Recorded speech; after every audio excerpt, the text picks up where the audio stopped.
All right, on to the next lecture. Let me just get this off of here.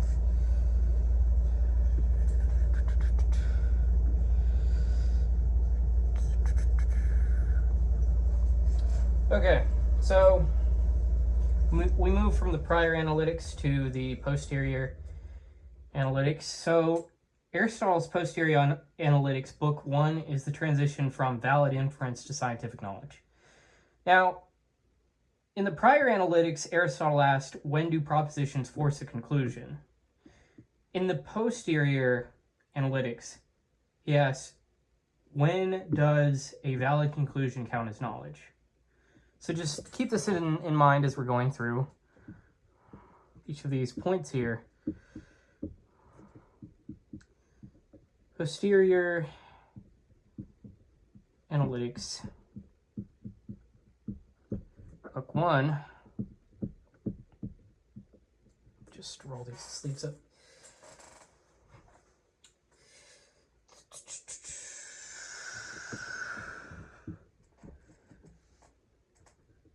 So Posterior Analytics Book 1 is essentially equivalent to Aristotle's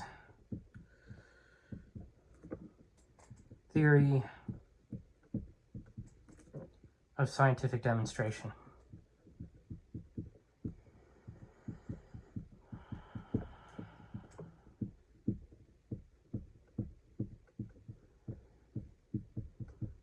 A syllogism gives a conclusion, a demonstration gives knowledge of the reason why.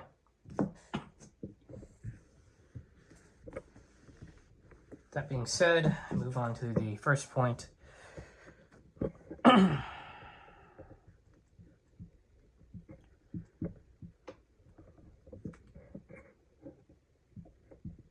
From syllogism to demonstration. Whoops.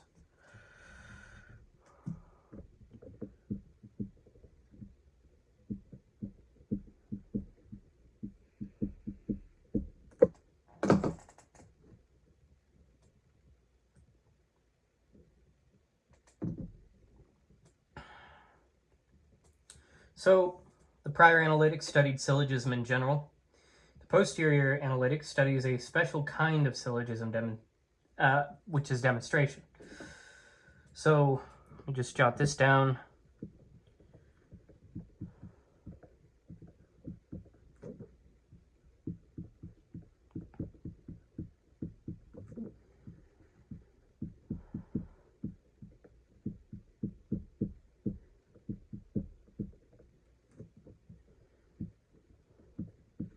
Prior analytics, equivalent to discussing valid syllogism. Posterior analytics.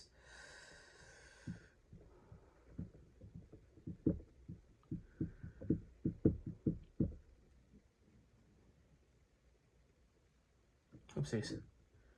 Just kind of sneak that over there. And then scientific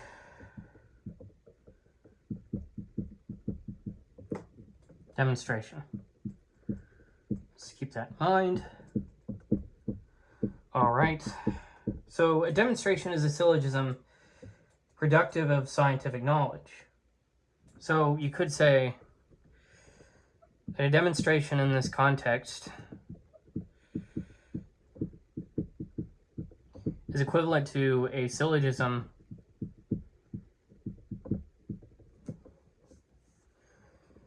that produces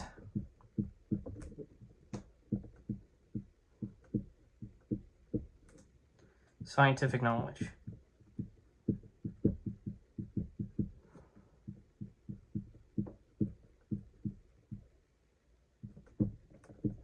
Right? These are a little weird, so I'll just... Not every valid syllogism is a demonstration.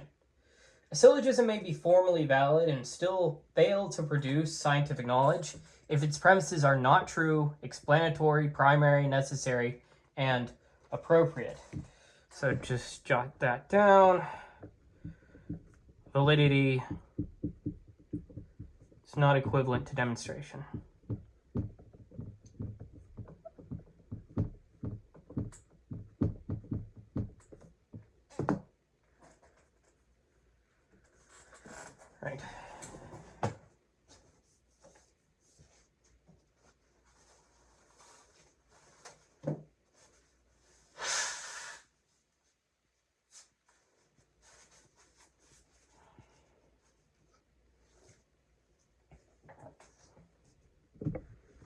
Right, now on to the next point. On to the next point, which is all teaching. I should probably capitalize this because it's a title. All teaching begins from pre-existing knowledge. And, you know, it's exactly, this goes back to, again, Aristotle's problem with the Meno and assuming that it's like, it's all known, it's just an act of remembering. He's like, no, there's these things which you kind of know, but to know them at a deeper level requires actual tutelage. So Aristotle begins with the claim that all instruction given or received by argument proceeds from pre-existent knowledge. Now, this applies to math, speculative sciences, which I guess they all kind of are, but I mean more specifically like things where you're not empirically acting with the thing and trying to predict or approximate something. Syllogistic reasoning,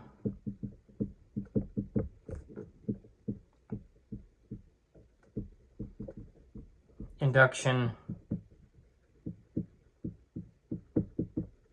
rhetoric,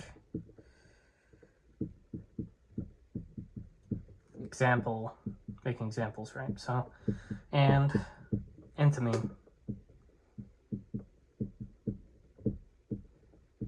So I'm surprised it hasn't made a comeback as a word because meme's in it. But anyhow, two kinds of pre-existent knowledge really show up here. So sometimes the learner must already know that something is knowledge, and that's knowledge that something exists. Sometimes the learner must already know what a term means, knowledge of meaning. Sometimes both are required. So let's just jot that down. So it's kind of like existential versus, what I say, yeah, semantic knowledge is what I'd say. But I'm just going to go ahead and put down knowledge that something exists.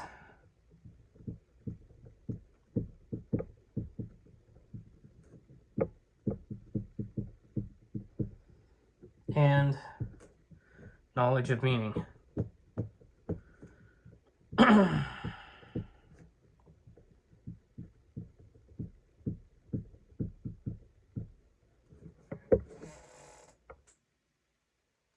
So, for example, with a triangle, one may need to understand what the word means.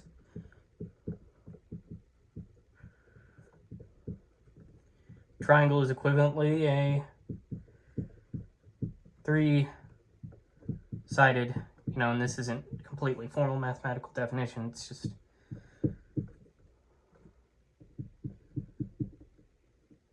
it's an essential towards what the word means.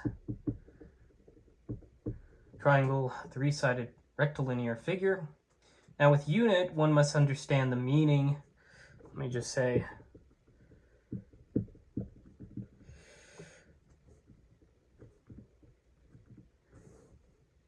well, with unit, one must understand the meaning and also assume that such a thing exists.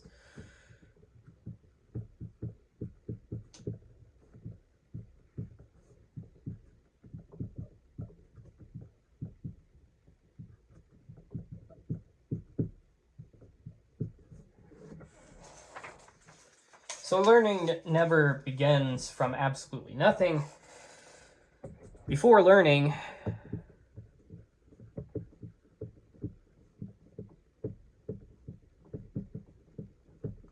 we must already know something.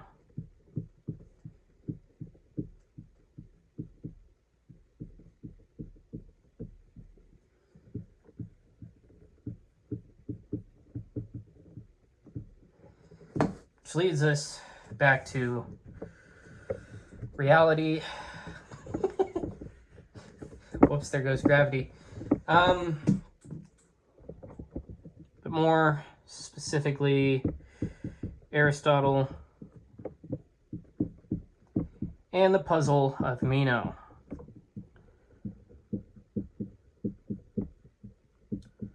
I guess you could say the Meno, since we're talking about a specific dialogue and not just somebody's name.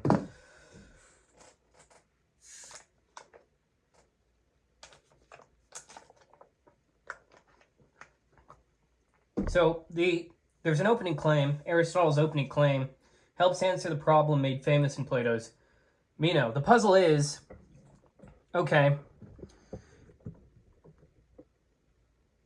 if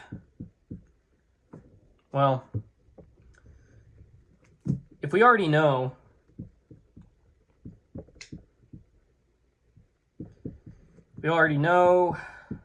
then what? Then we don't need to learn. Now there's the way that Plato goes this, which is like, it's a way of reminiscence. You're just constantly going back to the grind to really peel back all those layers of forgetfulness, of ignorance, to try and get back to what you originally had and lost.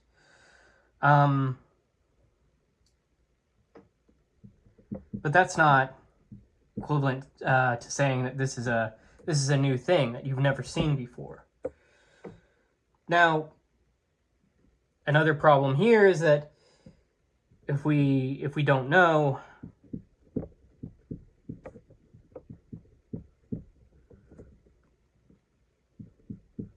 we can't know what to look for.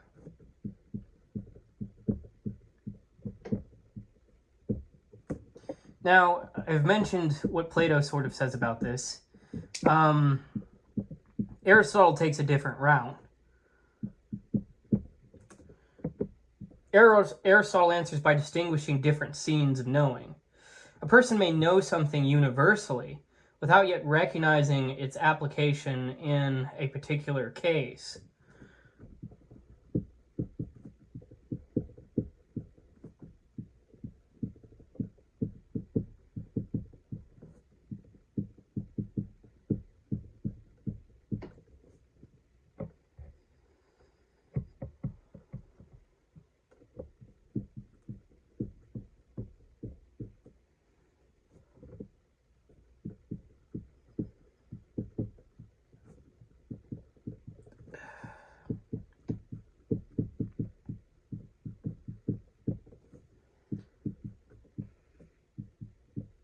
So, for example, a student may know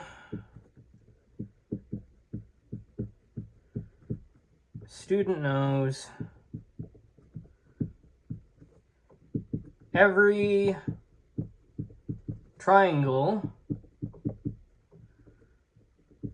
has angles equal to 2 right angles.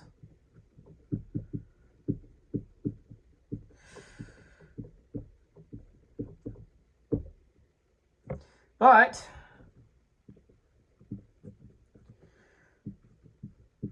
the student may not know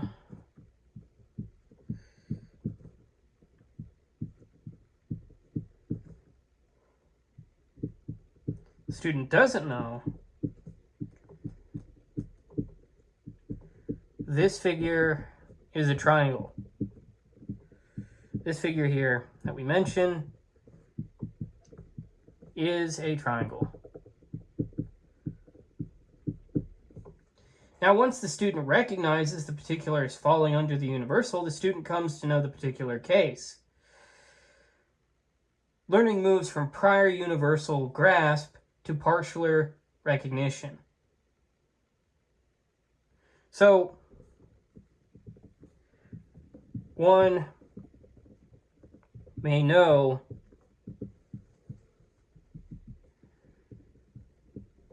universally and still learn the particular application.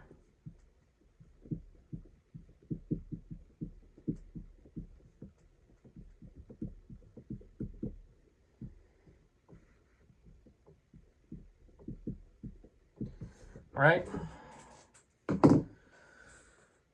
Let's go ahead and move on to the next point.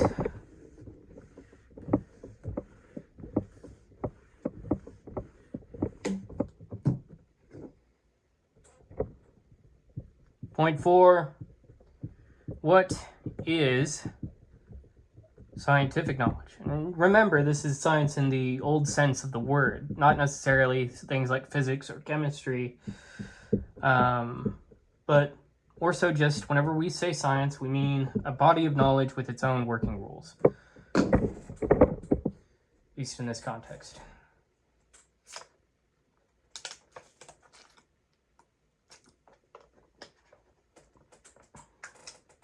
So Aristotle says we process unqualified scientific knowledge when we know three things.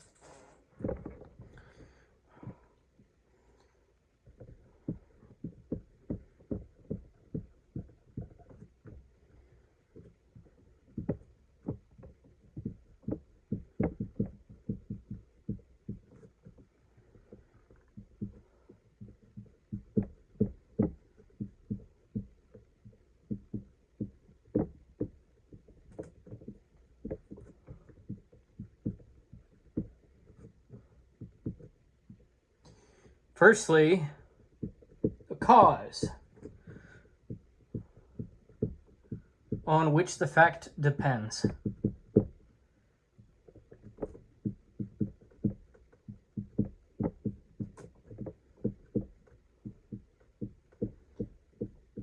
Secondly, that it is the cause of that fact. Thirdly,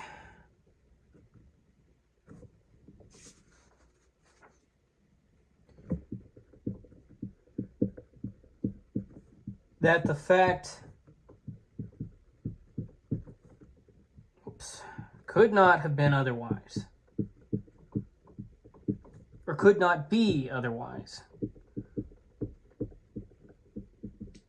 All right.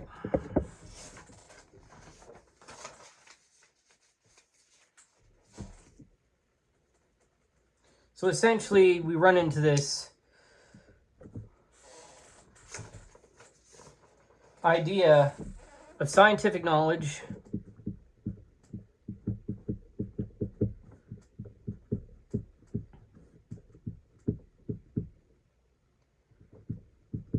as knowledge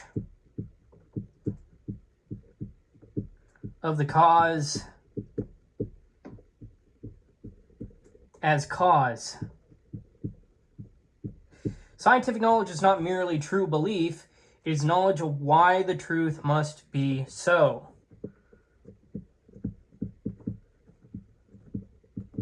So scientific knowledge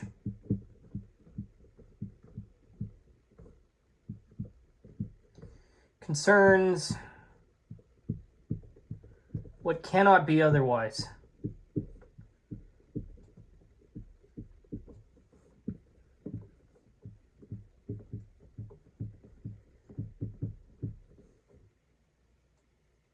To know scientifically, then, is not simply to know that something is true, it's to know why it is necessarily true.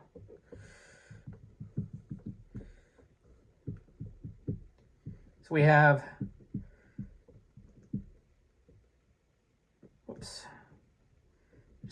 that knowledge that is not the same as knowledge why.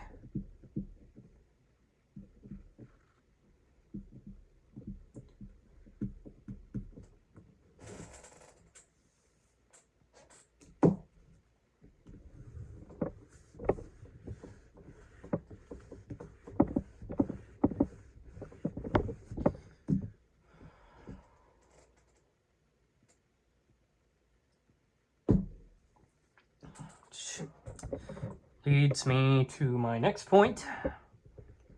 Demonstration as scientific syllogism.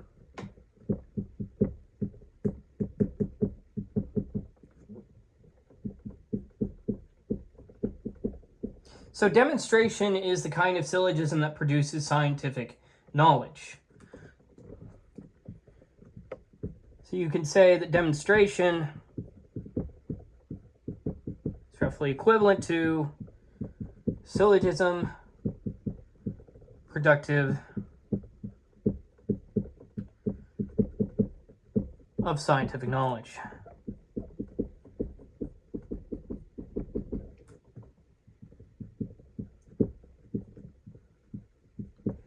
And the premises of, well, there's premises of demonstration, and these are,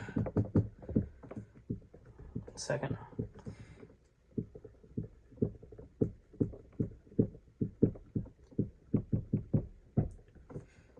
Whoops.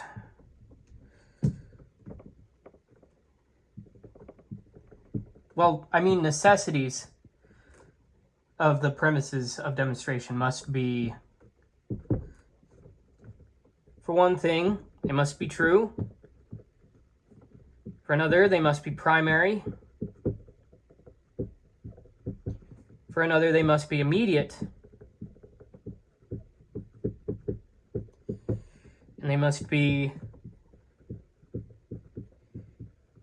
better known than the conclusion.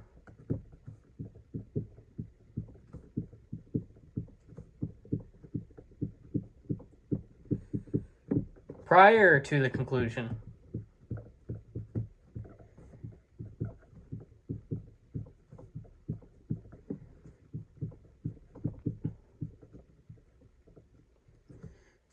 And last but not least, causes of the conclusion.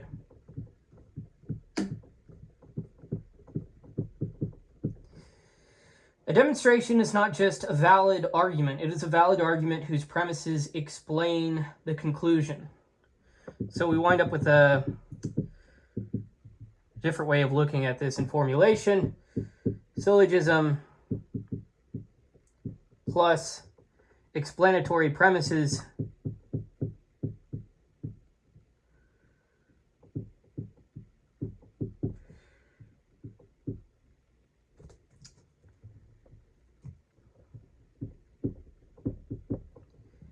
give us demonstration.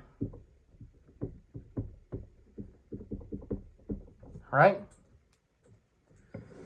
Let's move on to the next point.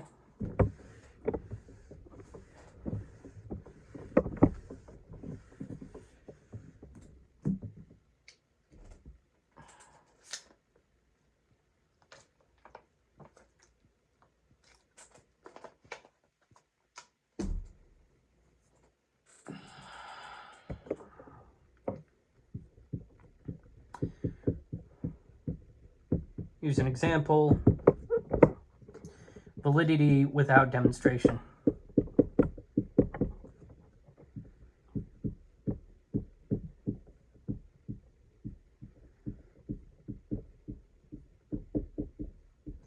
So consider the following argument.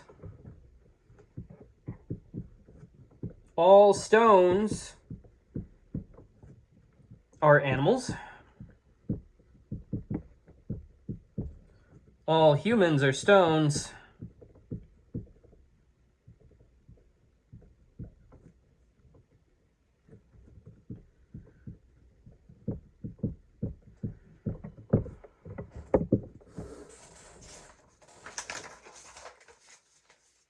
Therefore, all humans are animals.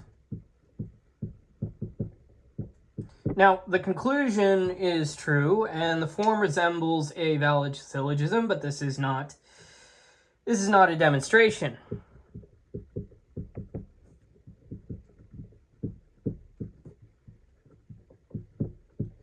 And why is that?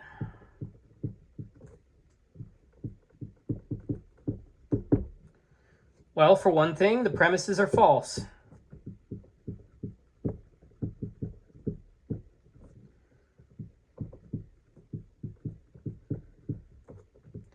For another, the premises are not explanatory.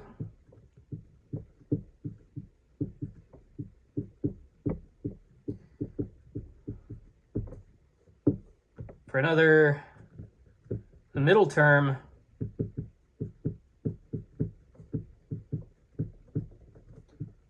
does not give the cause. And the argument does not show, it doesn't show why humans are animals.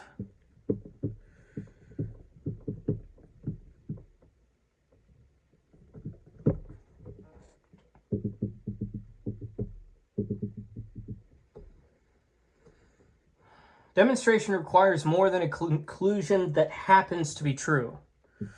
A true conclusion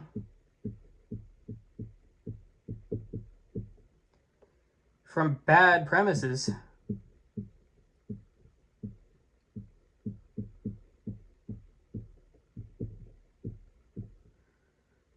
is not scientific knowledge.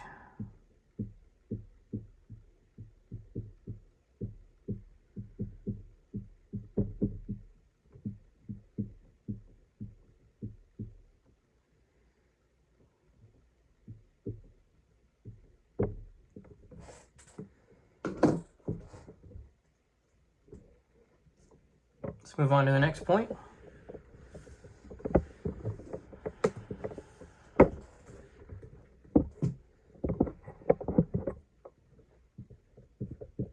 Prior and better known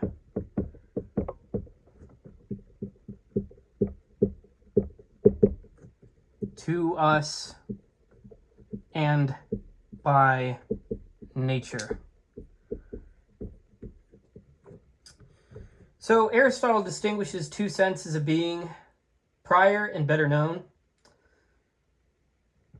So the first of which, well, let me just jot this down first. Two senses of being, prior and better known.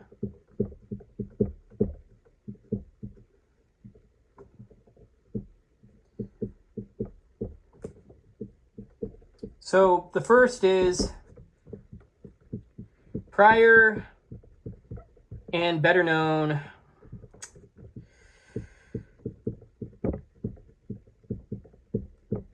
to us. And the second is prior and better known by nature.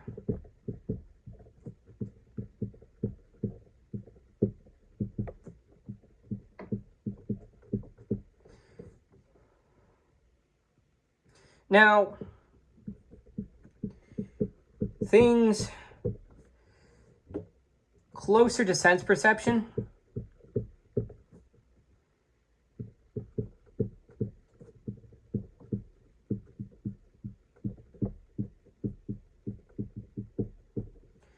those are usually better known to us.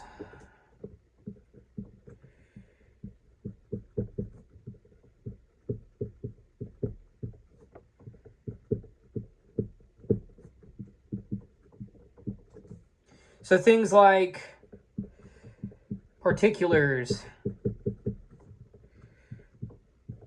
examples, visible causes, or visible cases, sorry.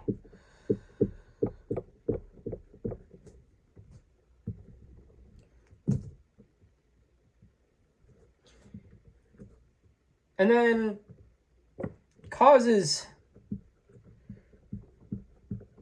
and universals are prior and better known by nature.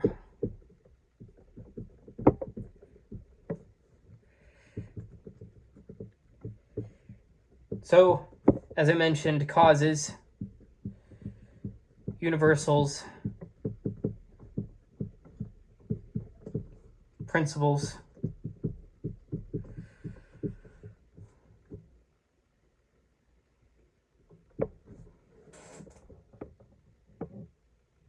But this can be simplified with just by saying to us, since near particulars by nature causes and universals.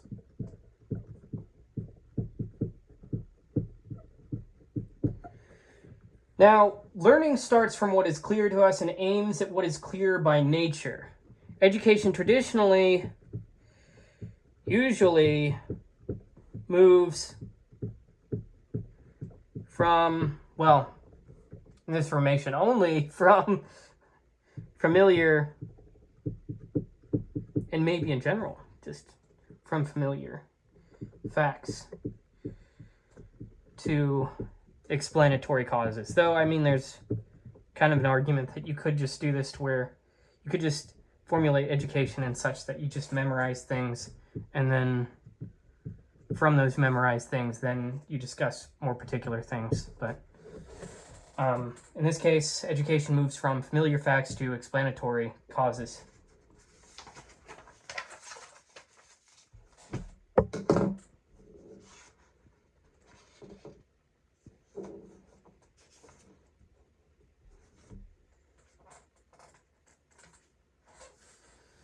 All right.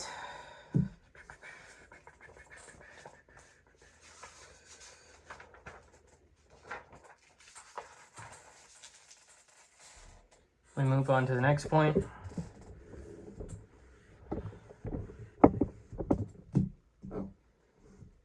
Point 8. Basic truths. A basic truth is an immediate proposition.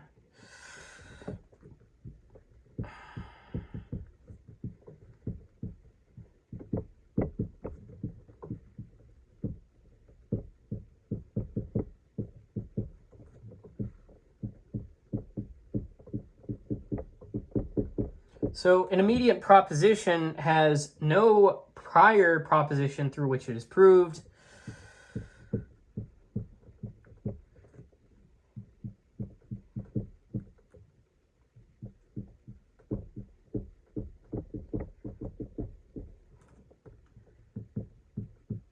And basic truths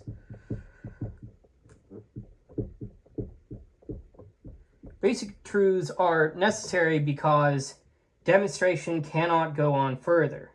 If every premise required another premise before it, no demonstration could ever be completed. So demonstration rests on starting points that are not themselves demonstrated. Science requires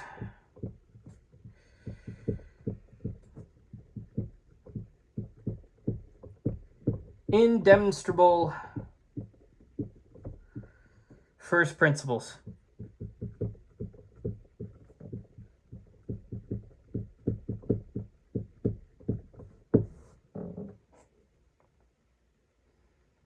All right.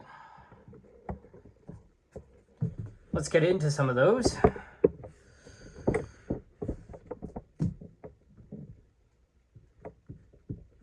Thesis, axiom, hypothesis, and definition.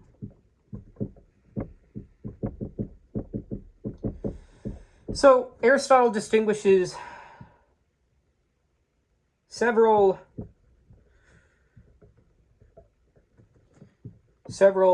kinds of starting point.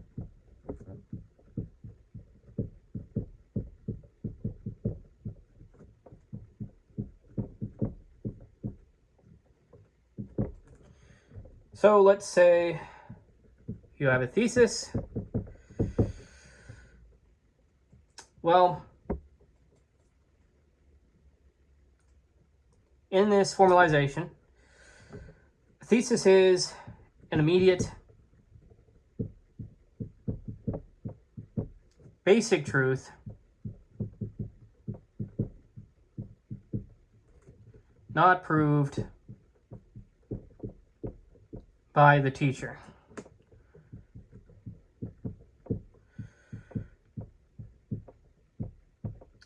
An axiom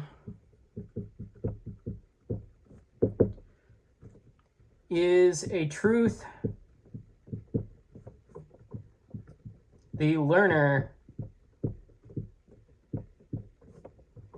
must know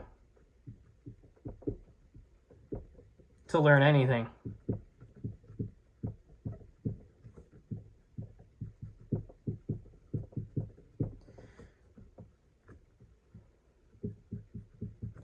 A hypothesis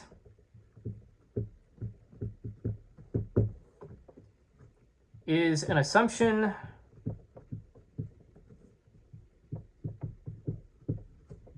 of existence or non-existence.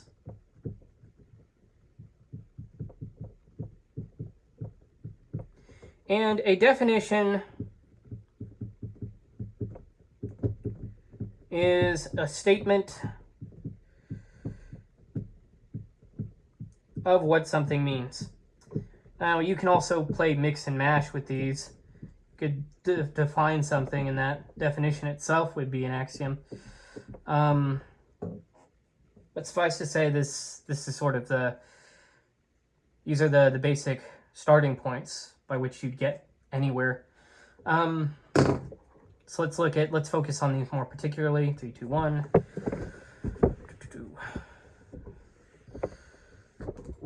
First of all, hypothesis and definition.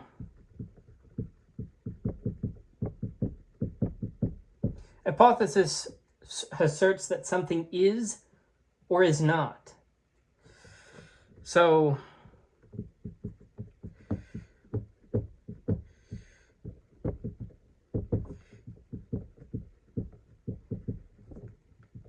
example of that being, there are units. A definition states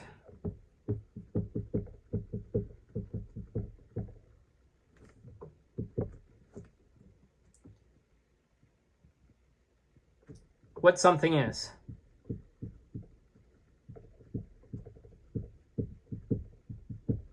Definition of a definition, without asserting its existence.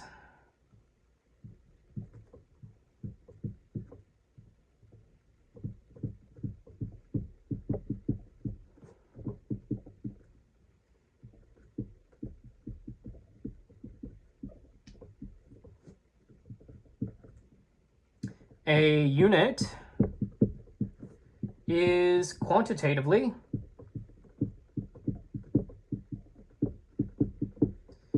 indivisible.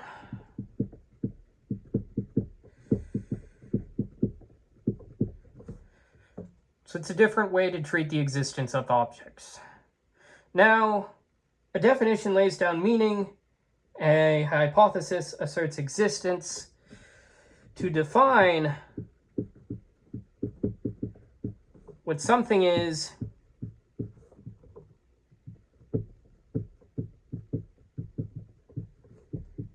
not yet to assert that it exists. All right.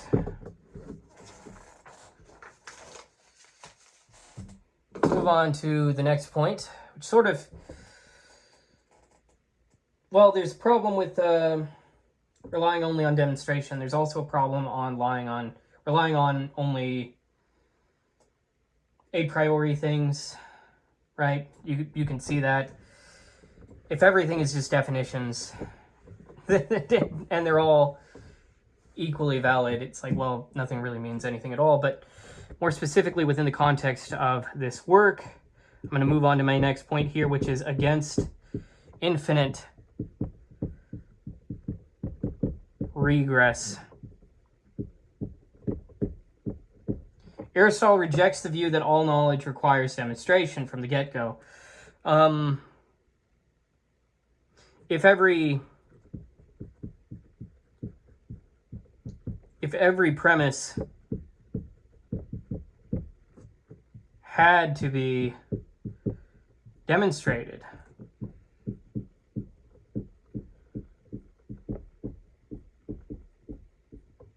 by a prior premise,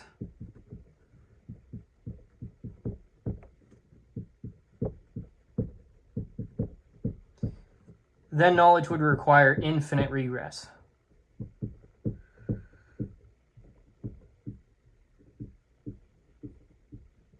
And you never really get to a basis. But, I mean, some would argue that there's this theological argument, which is that it's like the problem of the infinite regress is by saying that there is an absolute which is transcendent. But in this case, it's like, well, we're trying to,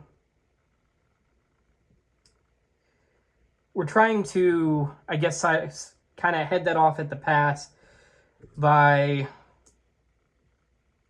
how would I say this? Well, by saying that you can have your cake and eat it too, essentially, by saying you can have things that are, you can go back to a certain cause and say that that marks the boundary of how you define this specific block of knowledge without going back to an absolute cause, right? So, but I'm just going to continue and say, well, if every premise had to be demonstrated by a prior premise, then knowledge would require, well, I should say, an infinite regress. So P sub 1 is from P sub 2, and it's like, you know, the kid that always asks why, right? So why is this the way it is? Why is this the way it is? Why is this the way it is? And so on and so forth. But an infinite regress cannot be traversed by finite beings.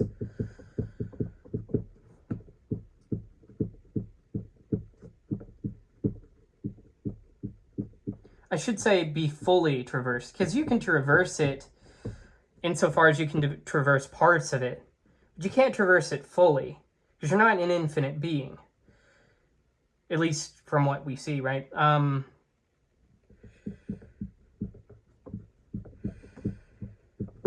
But anyhow, infinite regress implies no completed scientific knowledge.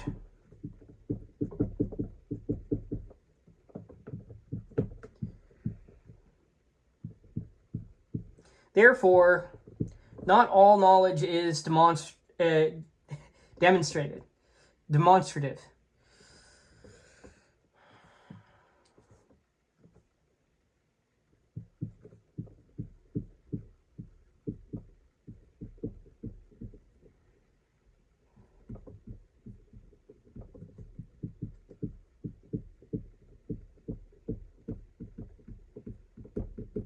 Some knowledge must be knowledge of immediate first principles. Demonstration is possible only because some truths are known without being demonstrated. Not all knowledge is demonstrated. Okay? But then we have this other problem, which I'll get into here. It's got to be a balance of all things. Except whenever it comes to, against circular demonstration.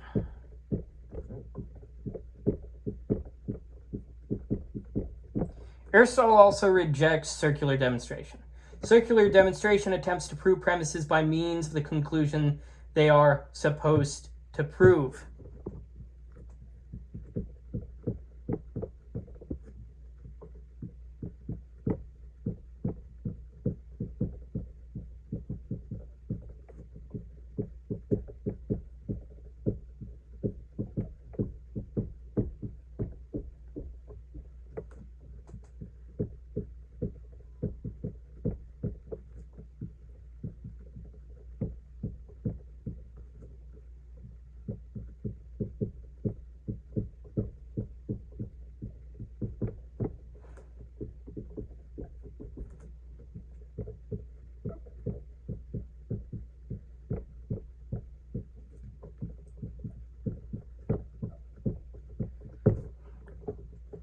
And earlier we talked a bit about circular reasoning, and it's like, well, if A implies B, B implies A.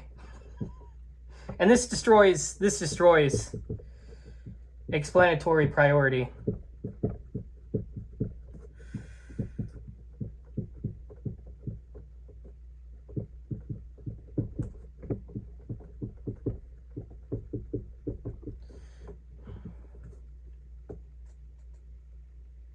Now, why circular demonstration fails? Demonstration must proceed from what is prior and better known to what is posterior and less known. But in circular demonstration, the same thing becomes both prior and posterior. The same thing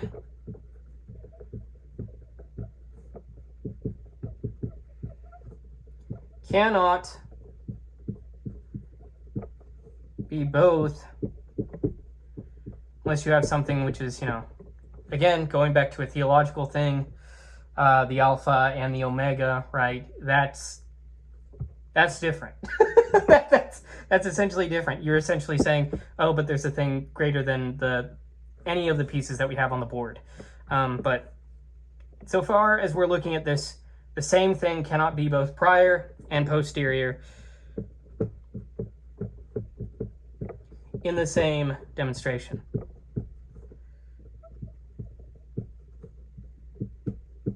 Right, and that in the same demonstration is probably a big crux of that thing I was talking about just a bit. Just a bit of a big crux. That's kind of an oxymoron, isn't it? Anyhow, circular demonstration may show reciprocal implication, but it doesn't give scientific explanation. So, science requires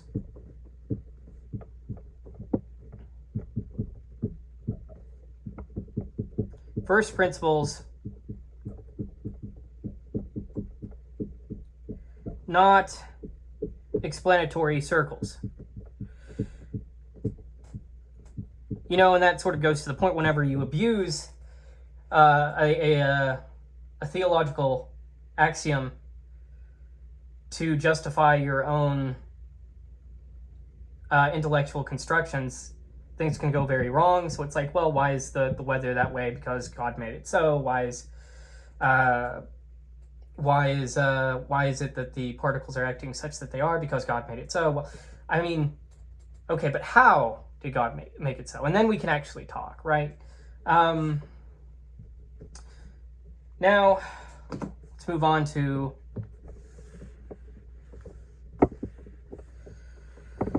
another point, which is types of attribute.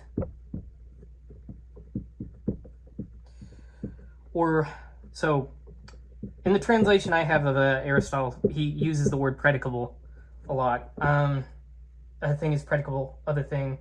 We'll get into that more, but I just wanted to note that just briefly. But Aristotle next asks what kind of attributes can be demonstrated scientifically. Attributes scientifically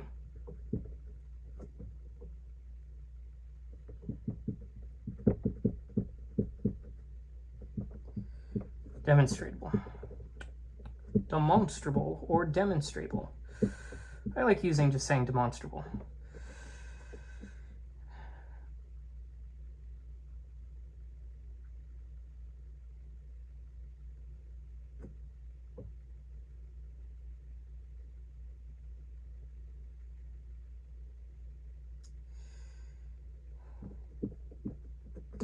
How would I say this? Attributes scientifically demonstrable. Well, demonstrable. Various types. And then I'll say, well, I'll go on to distinguish what he distinguishes. So there's some attributes which are true in every instance.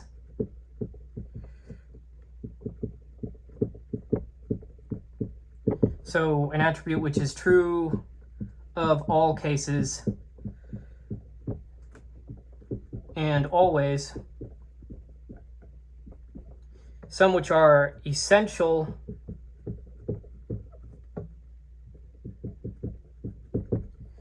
belongs. These are attributes which belong, or an attribute which belongs to what the subject is.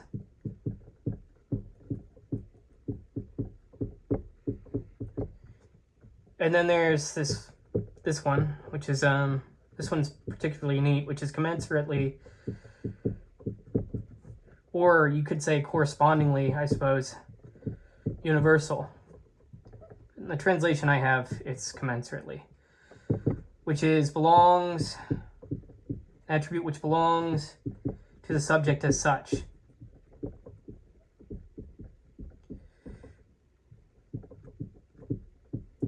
And then accidental,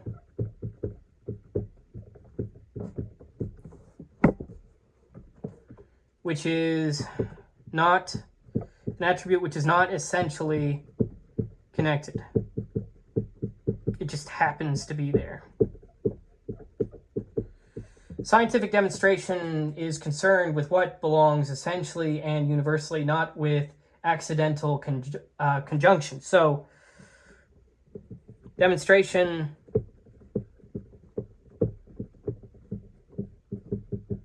proves essential attributes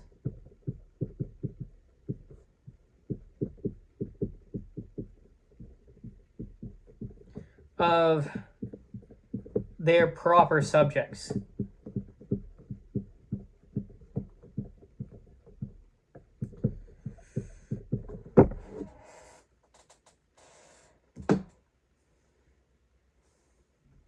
Now we'll discuss these more in depth. Specifically,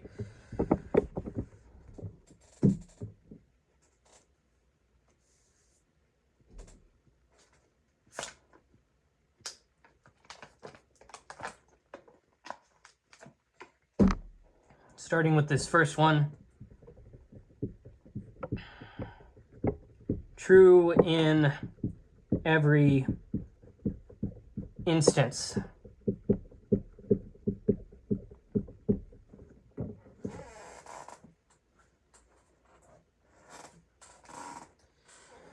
Now, an attribute is true in every instance when it is predicable of all instances of a subject at all times.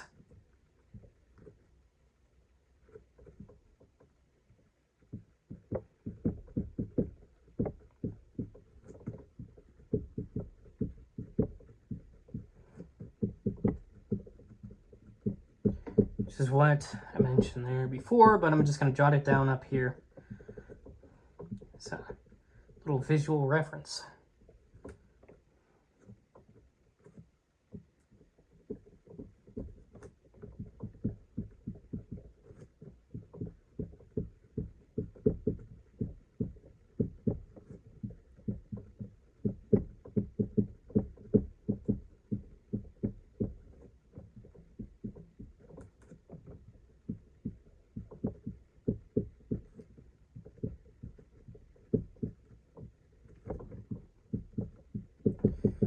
So, for example,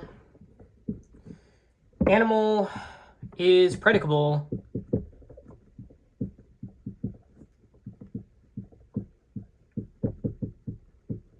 of every man, of every human, and if this is a human,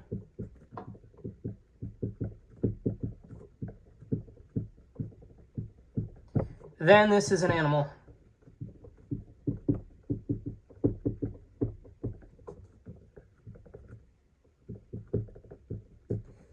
Human implies animal. Now, a scientific predicate cannot belong only occasionally or to only some cases. Scientific demonstration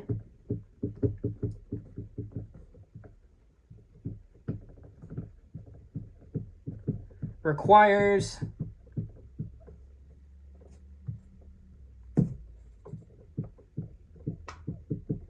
stable predication.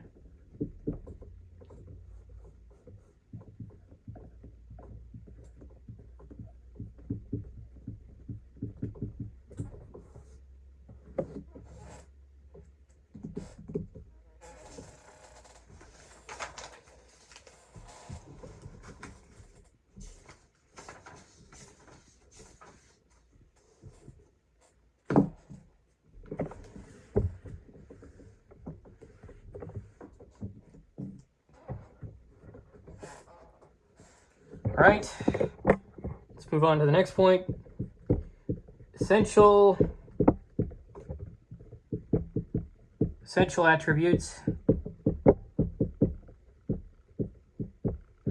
An attribute is essential in two especially important ways.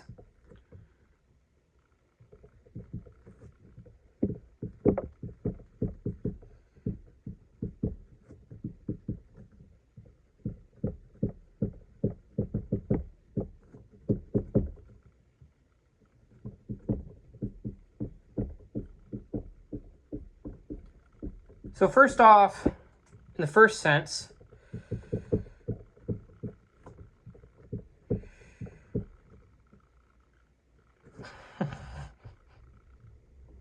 okay, it's essential when it belongs as an element in the subject's essential nature.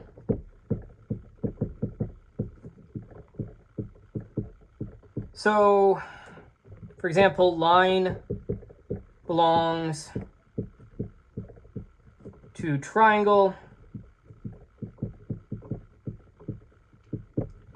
Point belongs to line. And then in the second sense,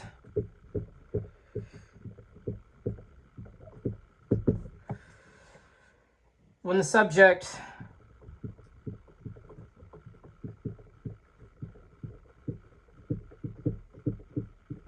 is contained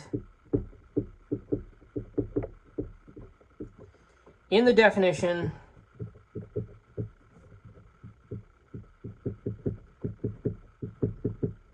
of the attribute.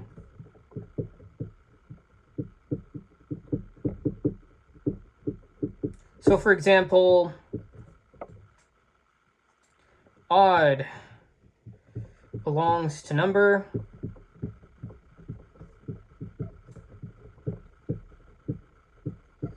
Even belongs to number.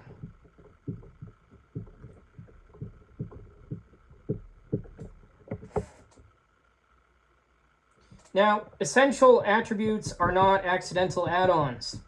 They are tied to what the subject is. What belongs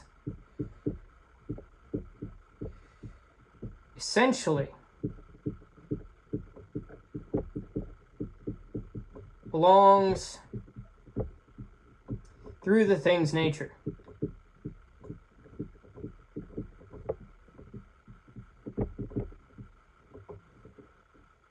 Come on, there we go.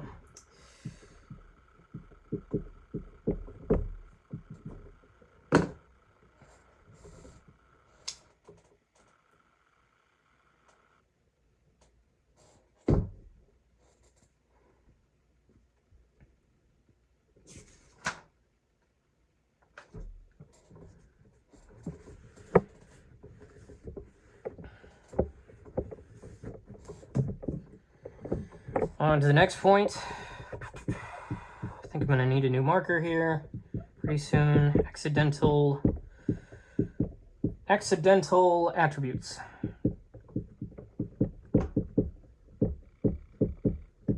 So an accidental attribute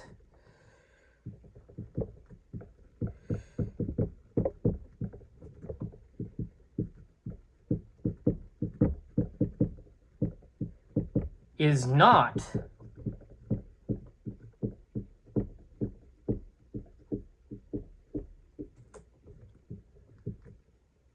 connected with the subject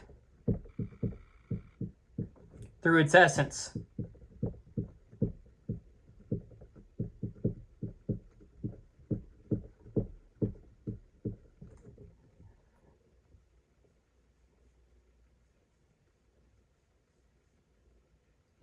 An example, the animal is white and the person is musical. Now, these may be true. They don't follow from what an animal or a human is.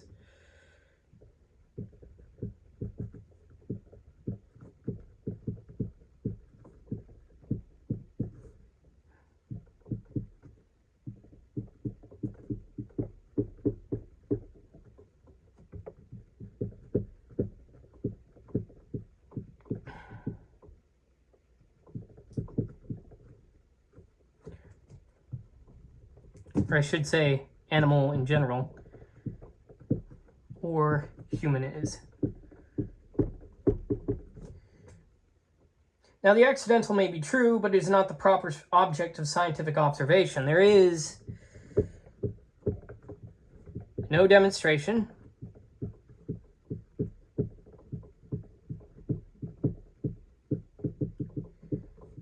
of the accidental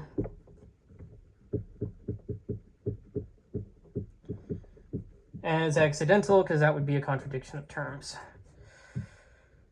At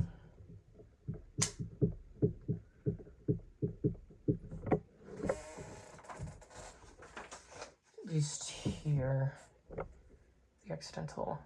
I mean, you can show that something is an accident, but the accidental, it's a different thing to say. Okay. Think about that just a little bit more. See if about that.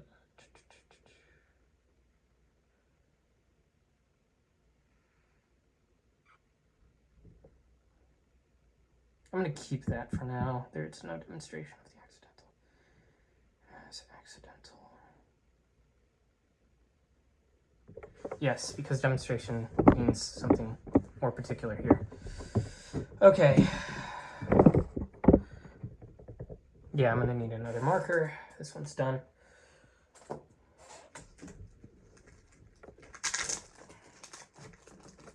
Which means I'm going to have eraser problems for a bit of a moment. So,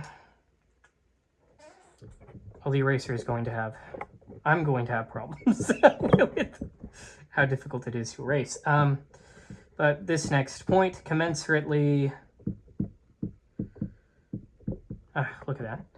Okay, universal attributes.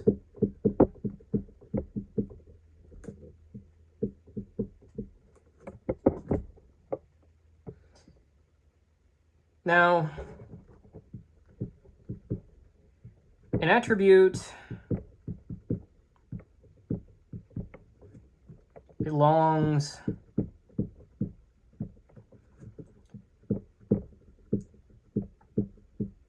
commensurately and universally, oops,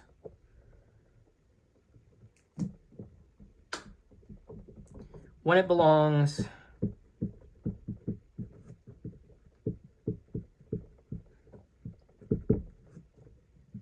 to every instance of the subject,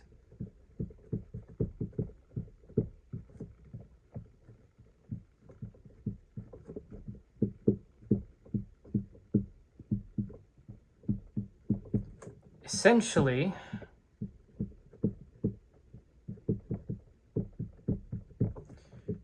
as such, and to the first proper subject.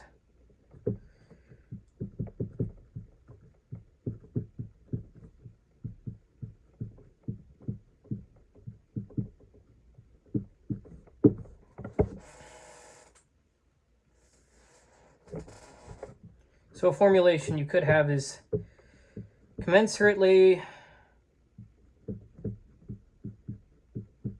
universal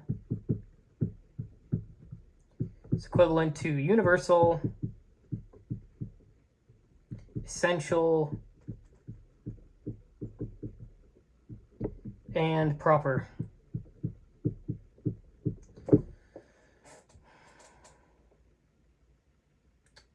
Now I gotta erase some of this.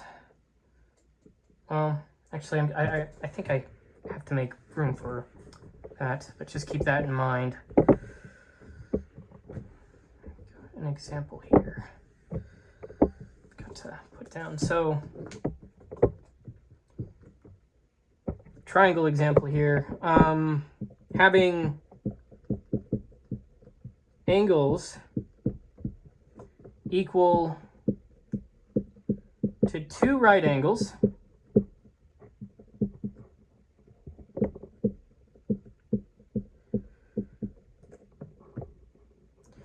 belongs, let's write that properly,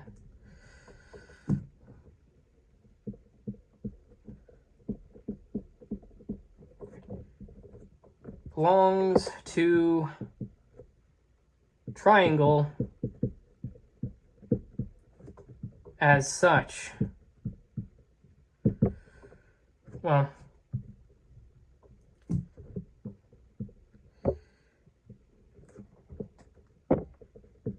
it doesn't belong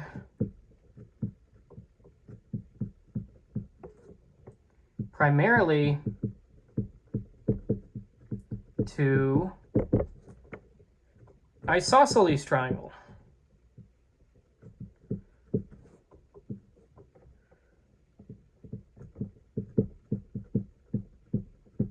Or scalene triangle.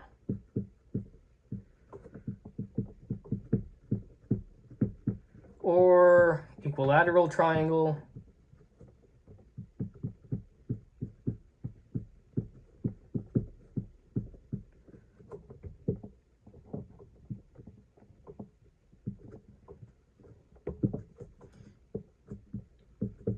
It belongs first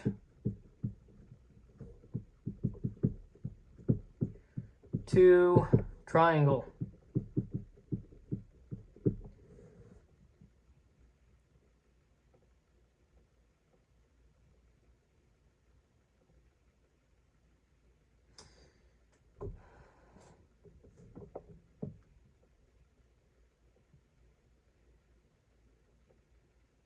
So yes, suppose you had isosceles triangle.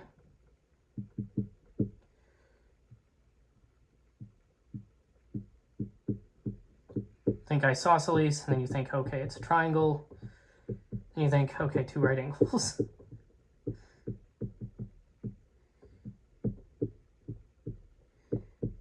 Well, the point is, well, the proper subject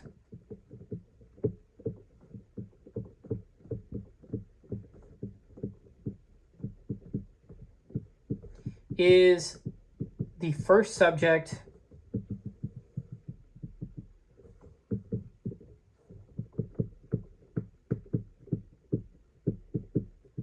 to which the attribute belongs as such.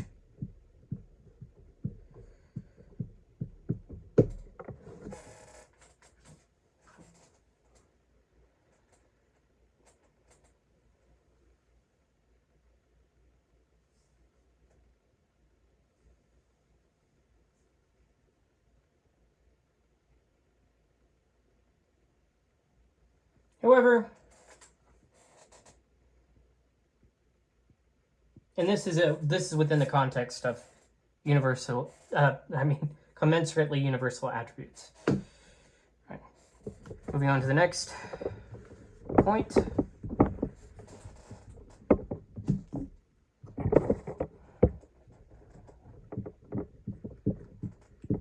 The error of the wrong universal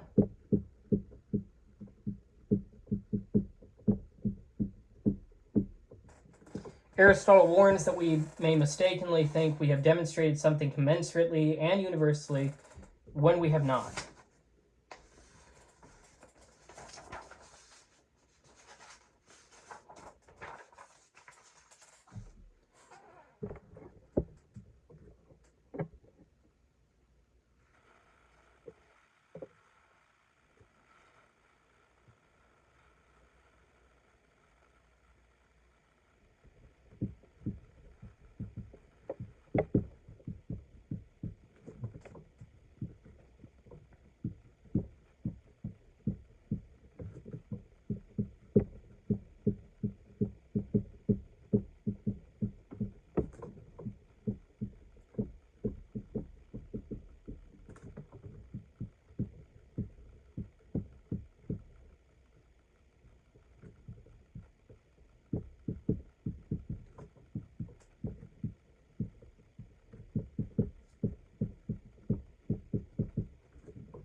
So for example,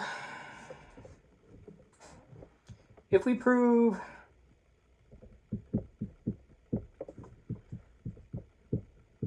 separately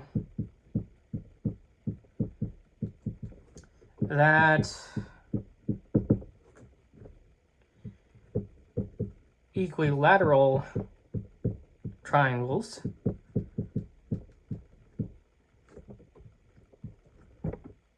have angles equal to 2 right angles,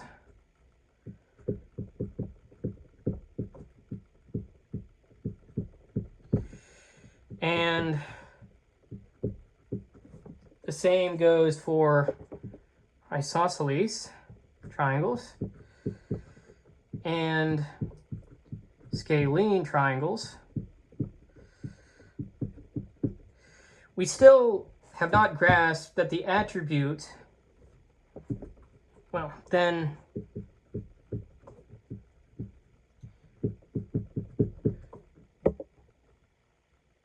we still don't have that at the deepest scientific level,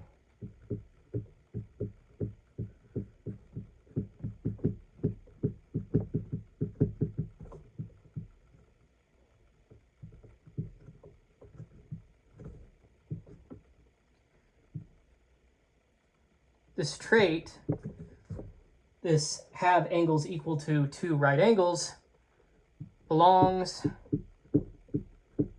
to triangle as such.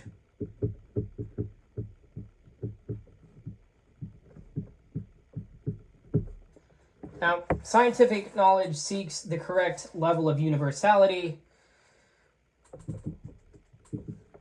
As a warning, do not prove of a species what belongs first to the genus. At least, at least here. Now you could say, okay, well, if those are the only 3 types, and I prove that all of them have that, then I can say that, But yeah, just for that bit. Okay. There was secretly another type of triangle, then you run into an issue. Okay. 18, necessary and essential premises.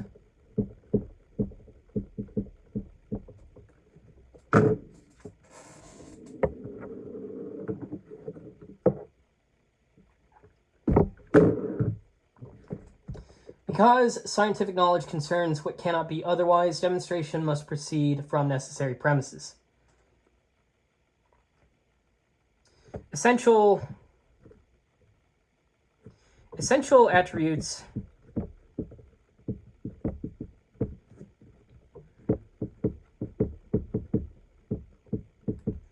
attach necessarily to their subjects.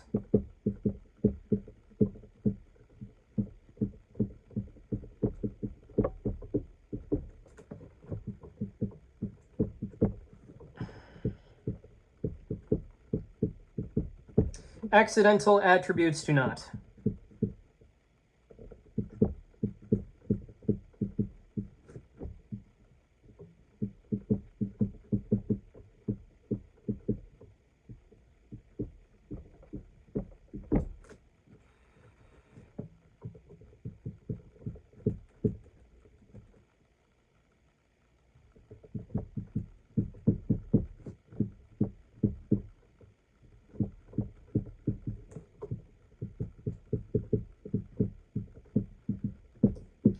Essential implies necessary. Accidental does not imply necessary. For example, a triangle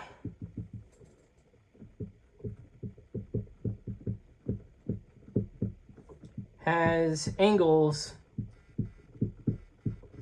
equal to 2 right angles.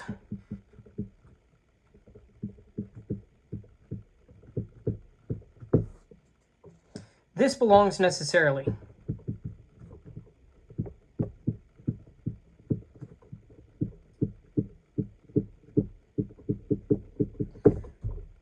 Now, if you say this drawn triangle is blue, well, this may be true, but not necessarily.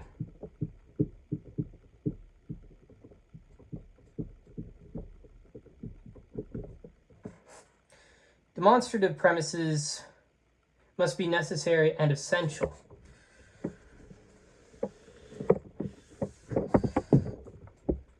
Science demonstrates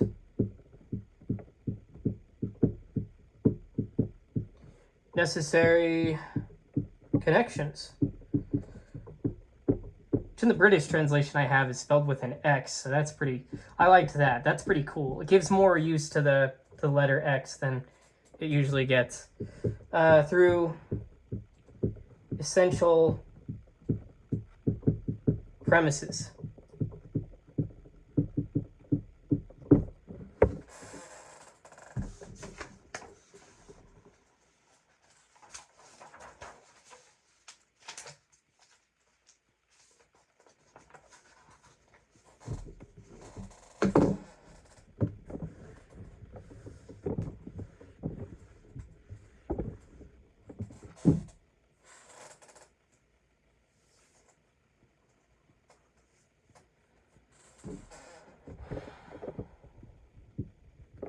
On to this next point, demonstration.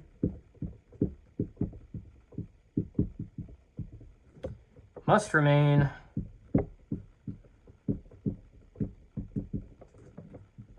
within one genus. Aristotle argues that demonstration cannot simply pass from one genus to another. For example, geometry cannot prove geometrical proofs by arithmetic unless the sciences stand in a special subordinate relation. So, demonstration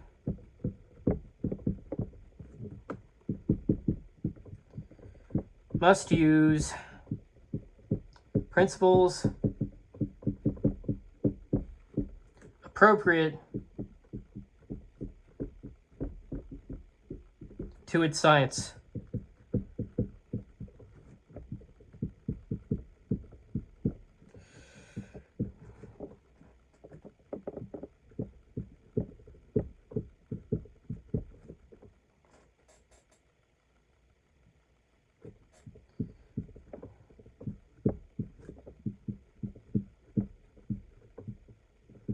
And as an example, geometry cannot prove geometrical proofs, truths. Thinking, is this true for math these days? I think it's true for math these days as well. Because then you're not just saying, because whenever you're saying something geometrical about number theory, if you could, you wouldn't just use a geometrical argument to say that. You'd use probably an algebraic geometrical thing. Anyhow, geometry cannot prove geometrical truths by arithmetic. By arithmetic. It's arithmetic if you're using it as an adjective, I guess, and then arithmetic if you're using it as a subject. So, geometry cannot prove geometrical truths by arithmetic. All right. Yeah, arithmetic. I mean, you wouldn't get a number theorist to prove something for algebraic geometry. So, anyway, 3 blind mice. Now, 3 elements of demonstration.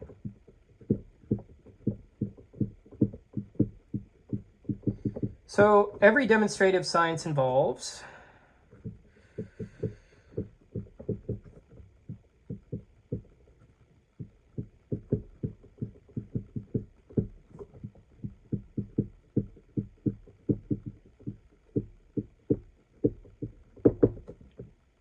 well, for one thing, the subject genus.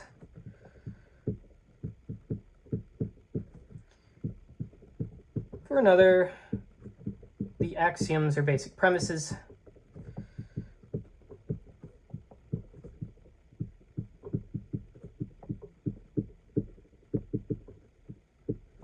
And thirdly, the attributes demonstrated.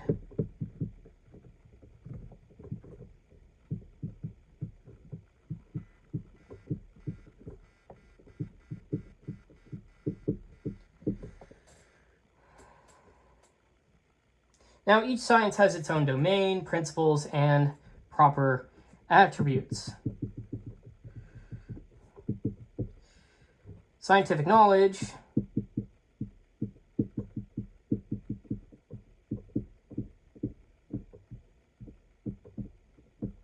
is organized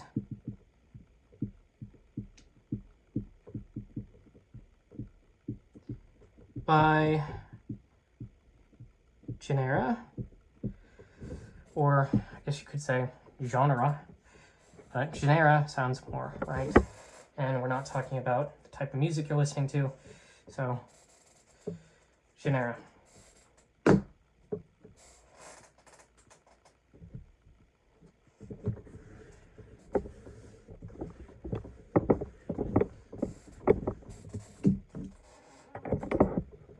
Let's move on to the next point. Common axioms and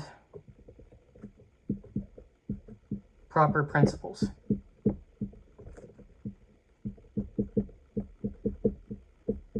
Some truths are common to many sciences, but they are used only within the limits of a given science. So let me just jot this down.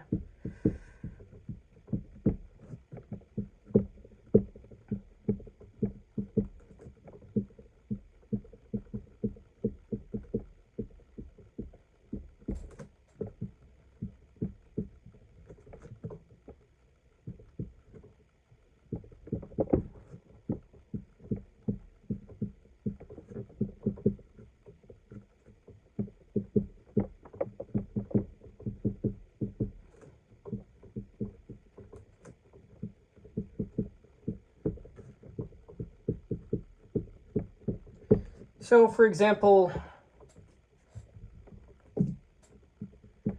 if equals are subtracted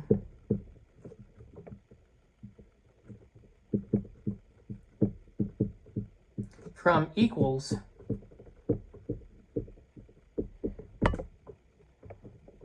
equals remains.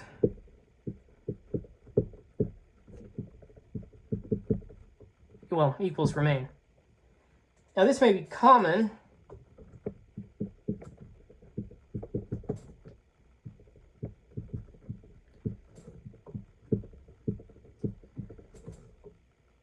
but the geometer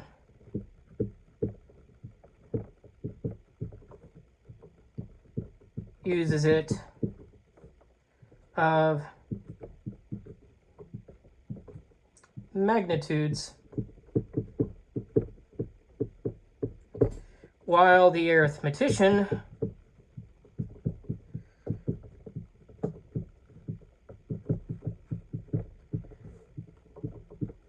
uses it of numbers.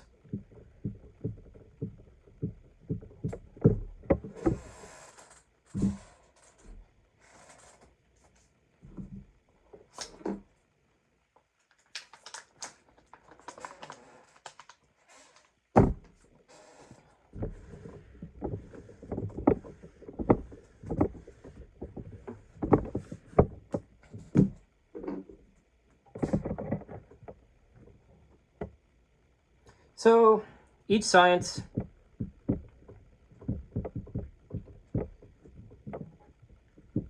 has proper principles,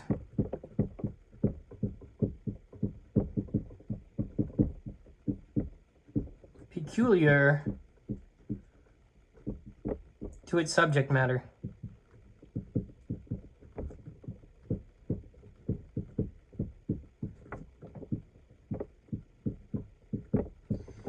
And we just saw that with geometry, where we talk about points, lines, figures,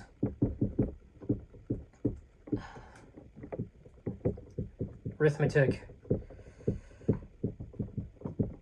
units, where we talk about units, numbers, right?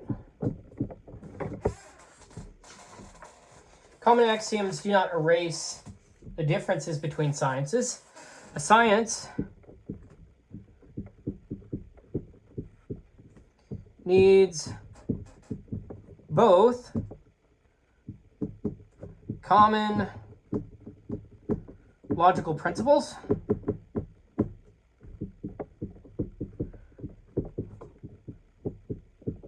and proper subject principles.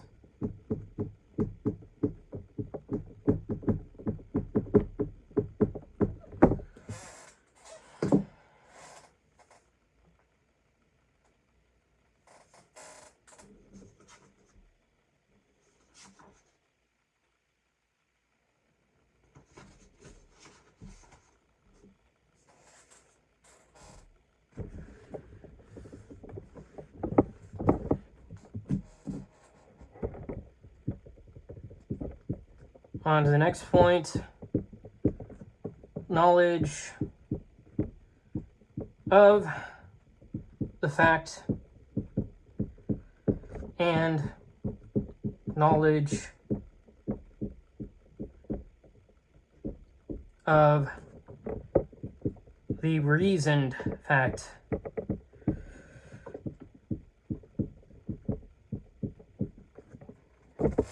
Now, Aristotle distinguishes knowledge of the fact from knowledge of the reasoned fact. The first tells us something is so.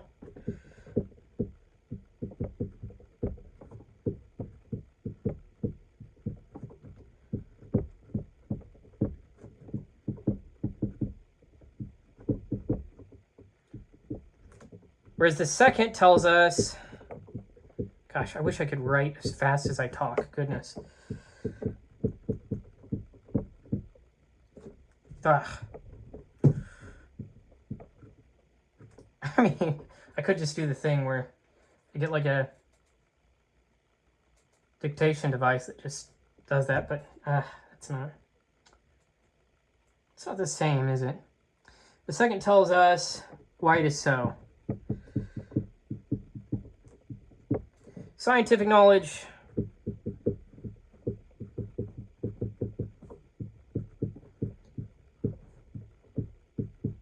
strictly speaking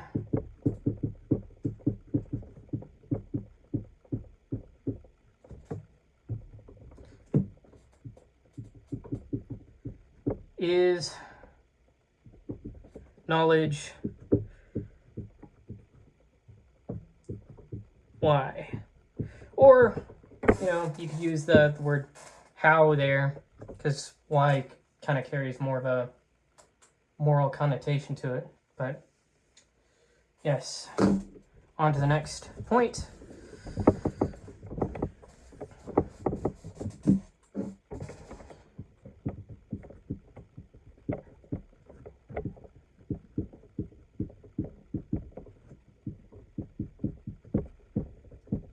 So Aristotle gives the example of the planets. One might argue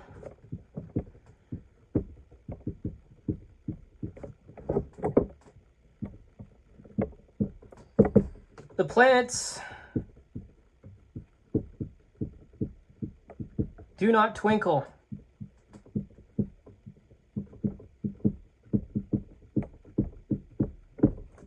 Things that do not twinkle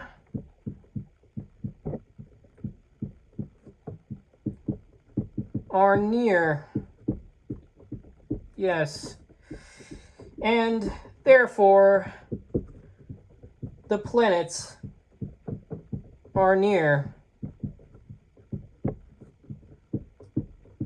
Now, this proves the fact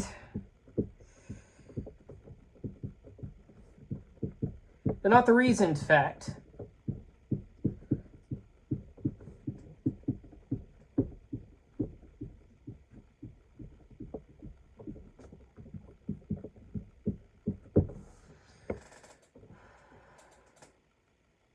The true explanatory role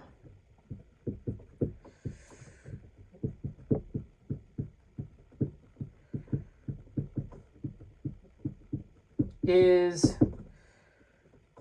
well, the planets are near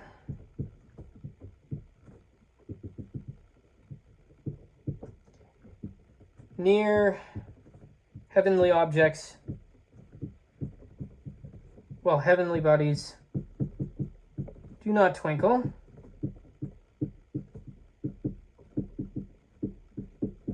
Therefore, the planets do not twinkle.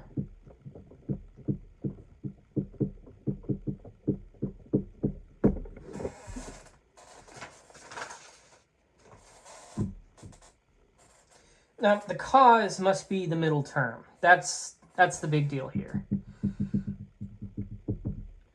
In demonstration, that deserves its own spot. I'll just erase this.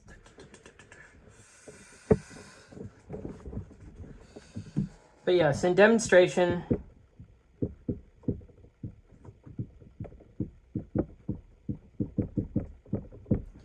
the middle term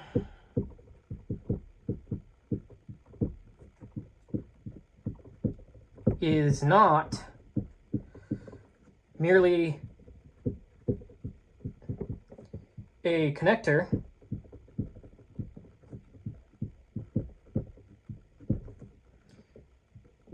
it is the cause.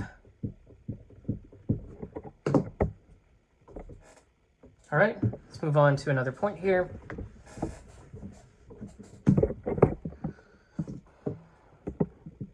'23, the moon example.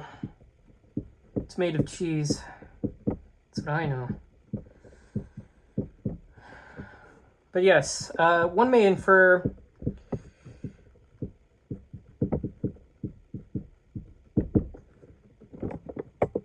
the moon waxes in this way. Therefore, the moon is spherical.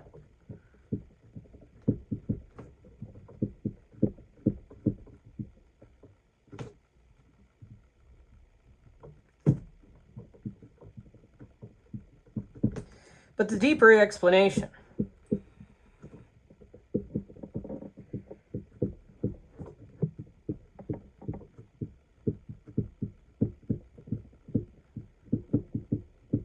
is the moon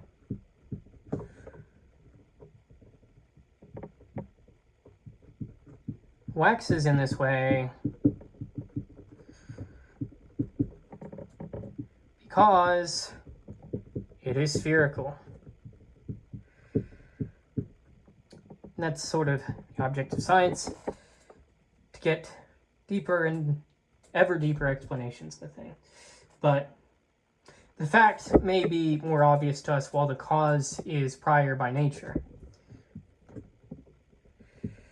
The reasoned fact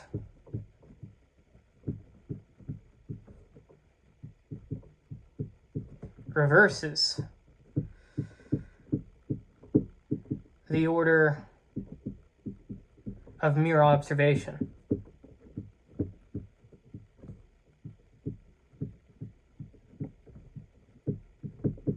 Okay, on to the next point.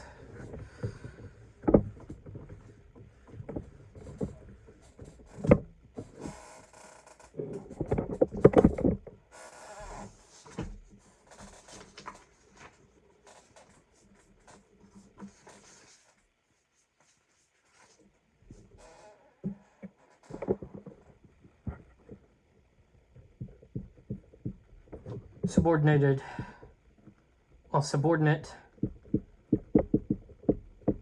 sciences. So, one science could know the facts. Well, one science knows the fact,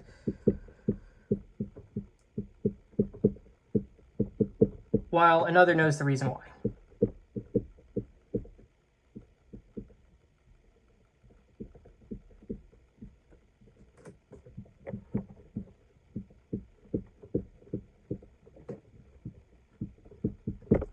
So, some examples.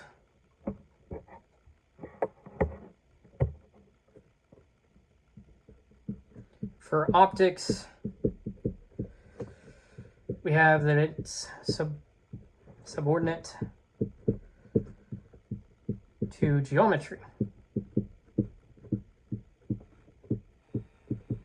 For harmonics, we have that it's subordinate to arithmetic.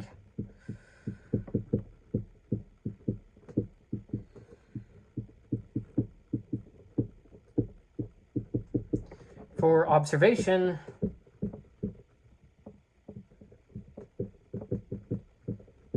we have that it's subordinate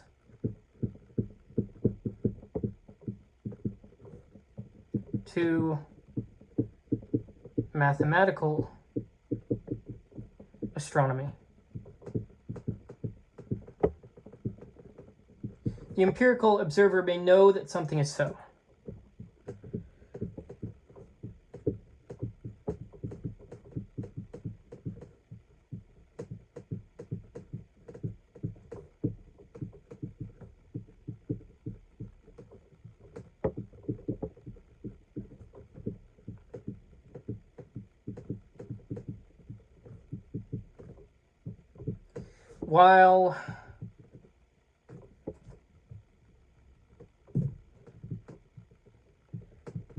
While the mathematical science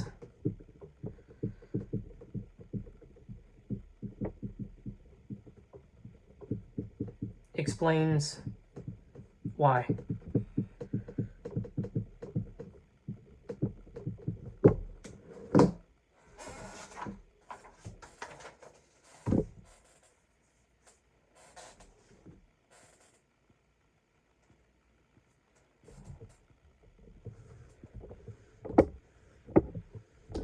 Some sciences are related as fact gathering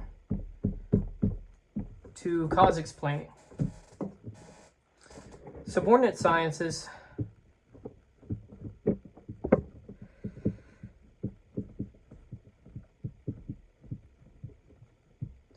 receive their explanations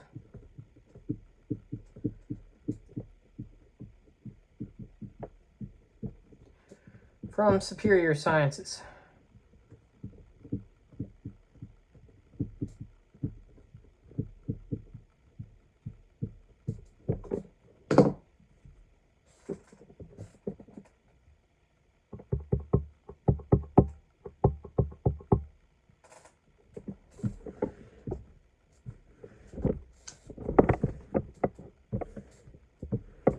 On to the next point. First figure,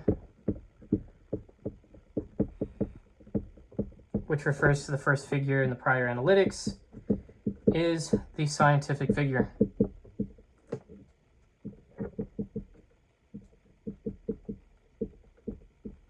Aristotle argues that the first figure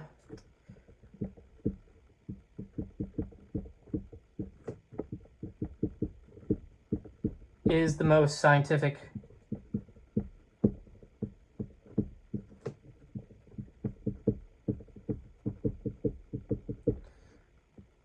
Well, why is that? Well, firstly, it's the vehicle of mathematical demonstration.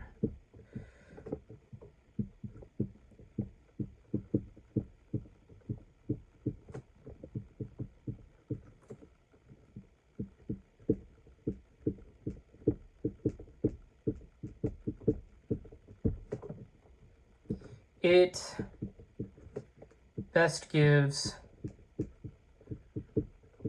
a cause.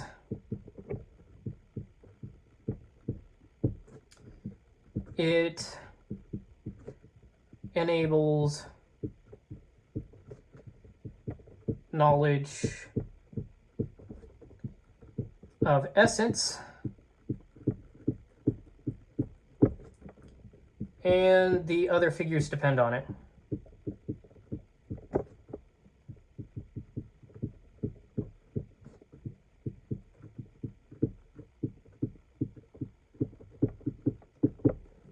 So, first figure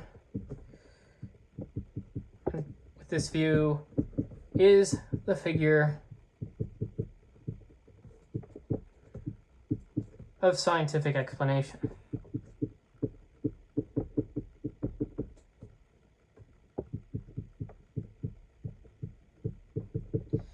In the prior analytics, the first figure was the clearest form of syllogism. In the posterior analytics, it becomes the chief form of scientific demonstration. So, the most scientific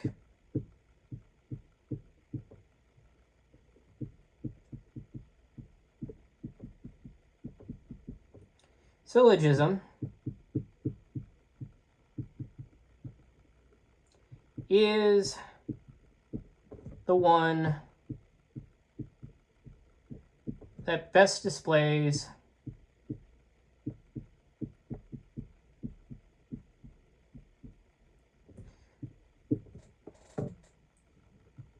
the cause.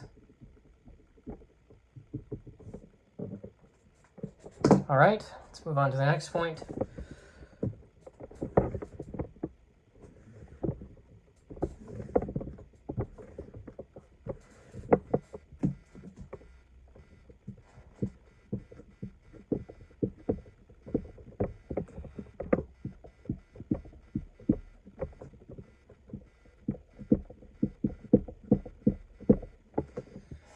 So, Aristotle distinguishes ignorance as mere absence of knowledge from ignorance as positive error produced by inference. So we have two types of ignorance.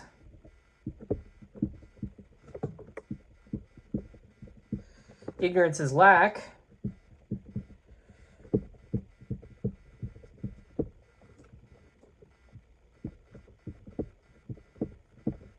which is equivalent to not knowing.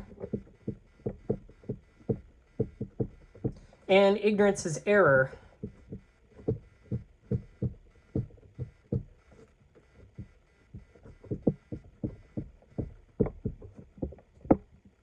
which is thinking falsely through inference.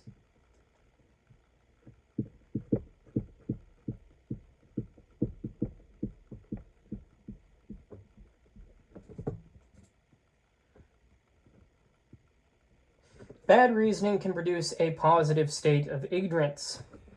Error is not merely absence.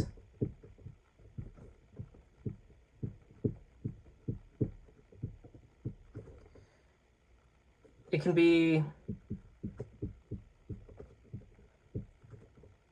false conviction, which Plato doesn't really make these different things. He's like, okay, ignorance is error then would be thinking falsely through inference. Well, that's just because they're ignorant of the true way to think through the inference. But suffice to say, this is how it stands in the formulation of Aristotle. Okay, let's move on to the next point. So I'm curious to see, like, exactly what Aristotle thinks of evil. But that's for another time. Anyhow, this next point, sense, perception, and induction. Aristotle says that if a sense is lacking, a corresponding kind of knowledge is also lacking.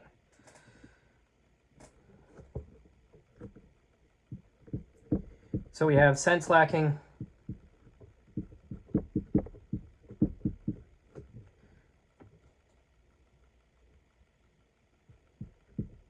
corresponding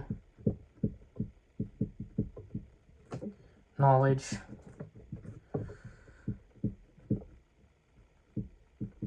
lacking.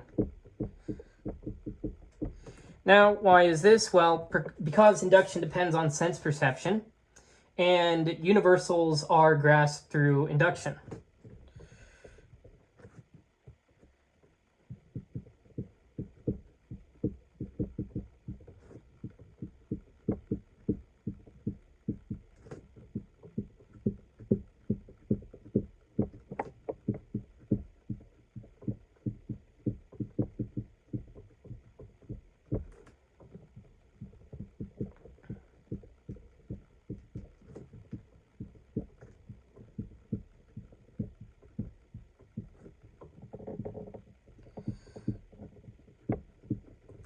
So we have this whole chain, right, where we have sense perception,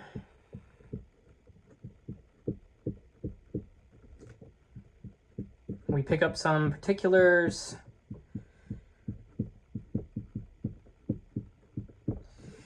and from that we get some, from particular as well, whoops, we get to induction, from induction we get to universals, from universals we get award-winning films. It's terrible. No, but from universals we get demonstration. There is no science without sense, but science is not mere sense, right? So knowledge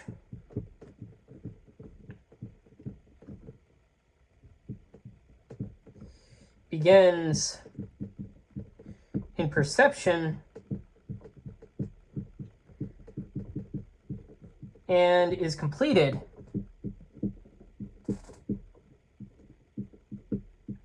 in universal explanation.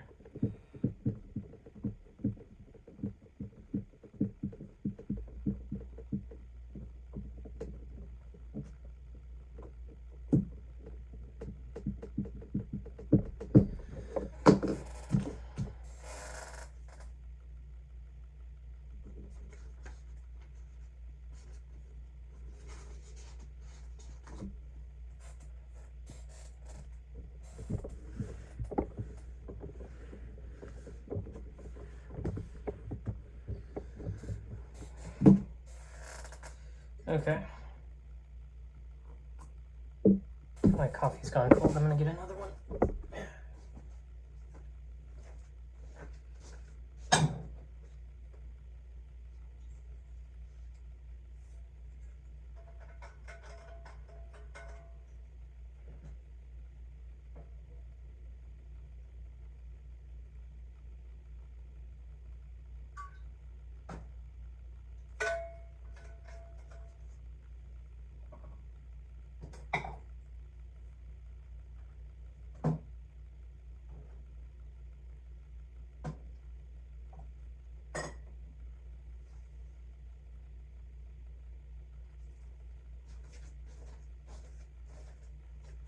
All right. On to the next point. The regress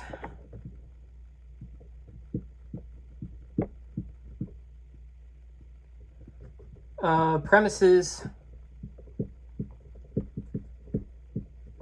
must terminate.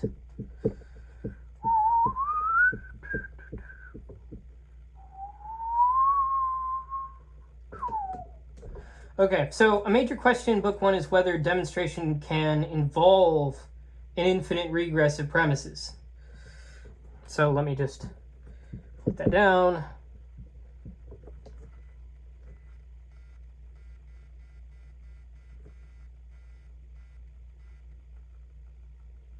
Can demonstration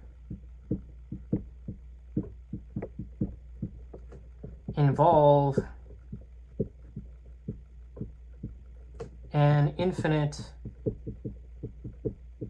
regress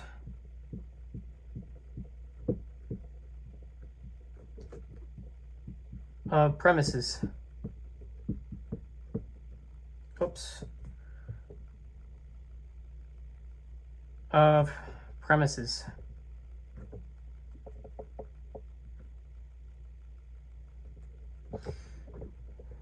A to B to C, A implies B, B implies C, C implies D, and so on.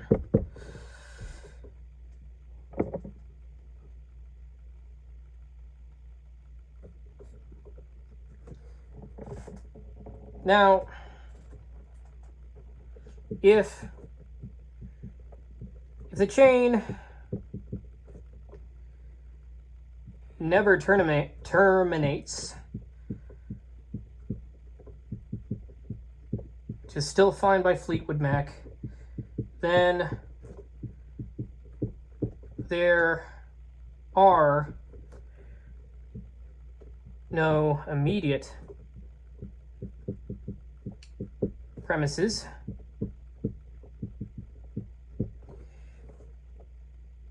And, well, if there are no immediate premises,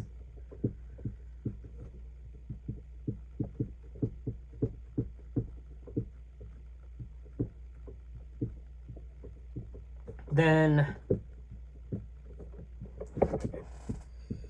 there are no first principles. And if there are no first principles,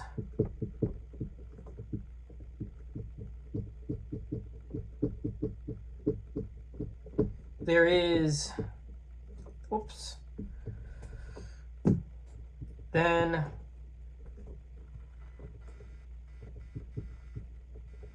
there is no demonstration.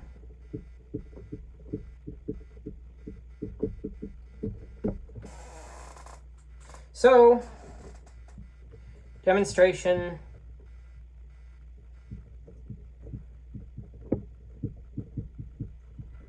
requires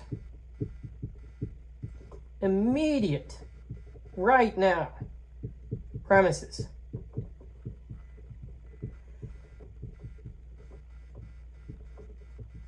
Therefore,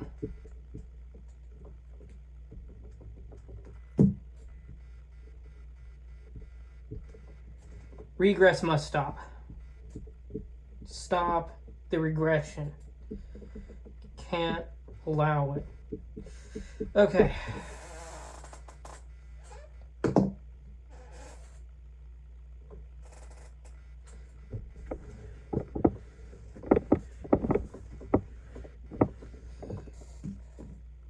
Now, scientific knowledge depends on termination of explanation in first principles. An infinite chain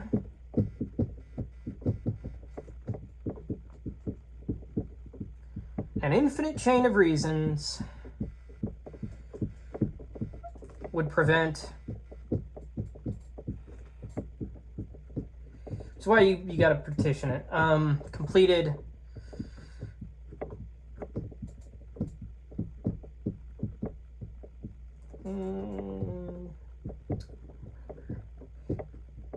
nah, because not necessarily partition, but just break into parts is disjointness.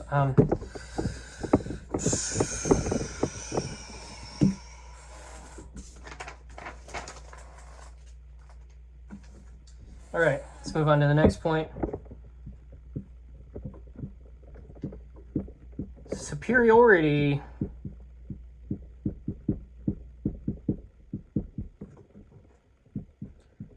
of American pizza to Italian pizza. No, the superiority of universal demonstration.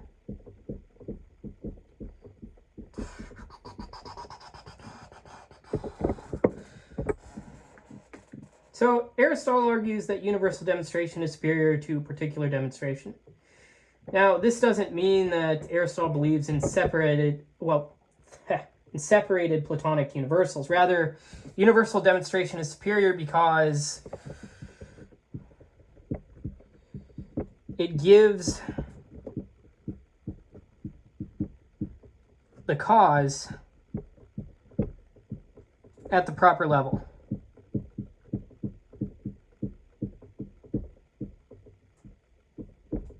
For example, you have a particular demonstration and you don't know where to put it, but you have it, and let me just okay, particular demonstration, isosceles,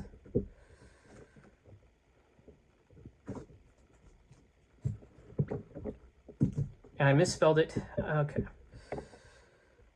miswrote it. Isosceles triangle.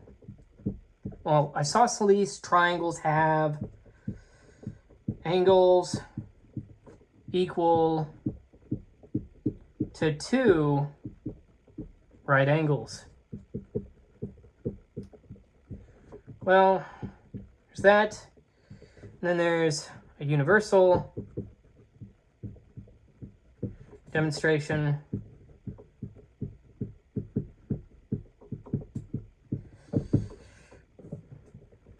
In which you have triangles have angles equal to 2 right angles.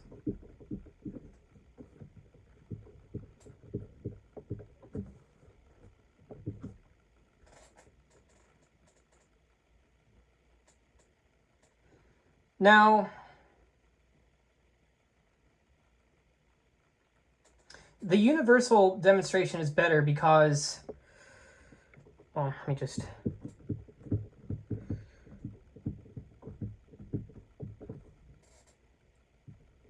the attribute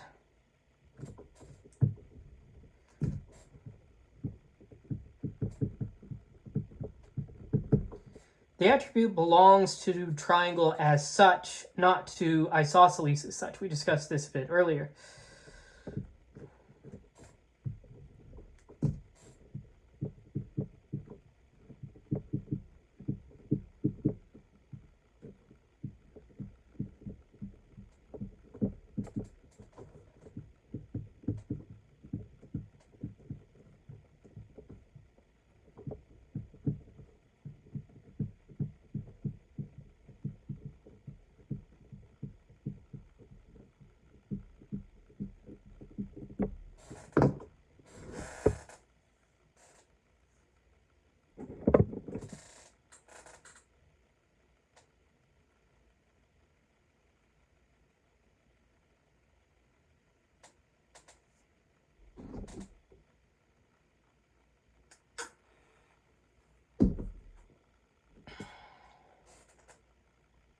So the best demonstration proves the attributes of the first proper subject. The right universal gives the right cause.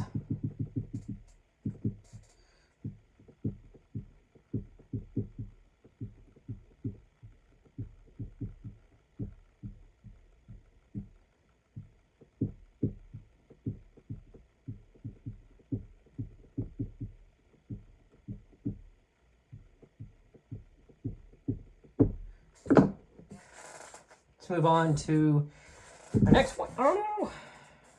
Drop the eraser.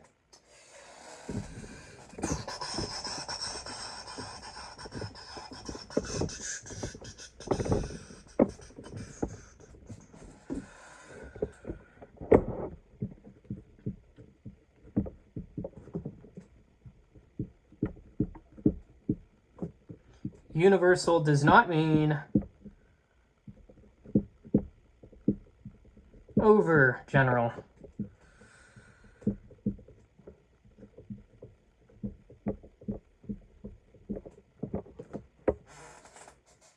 Aristotle is not saying that the more general claim is always better.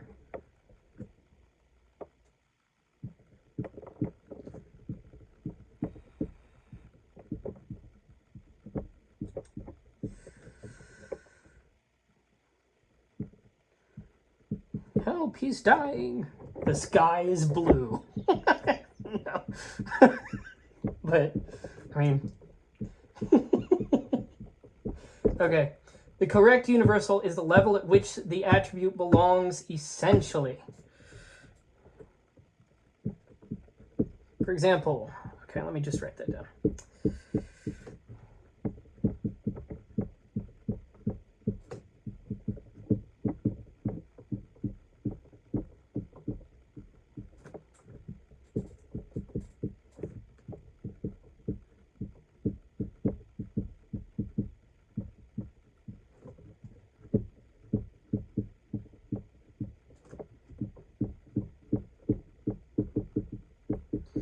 So, for instance, you have too low,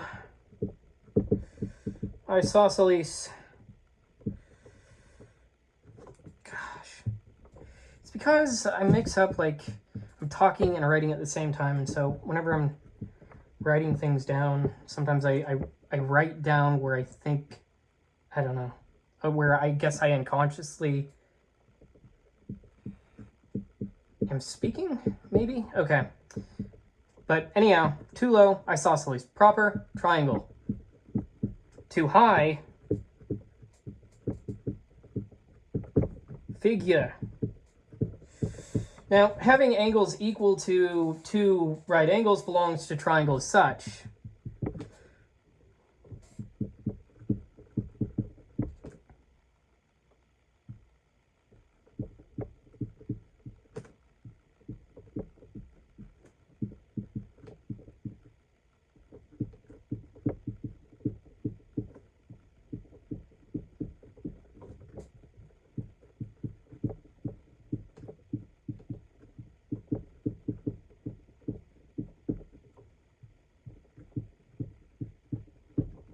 Not to isosceles merely, and not to figure generally. Science seeks not the widest possible subject, but the proper explanatory subject. The scientific universal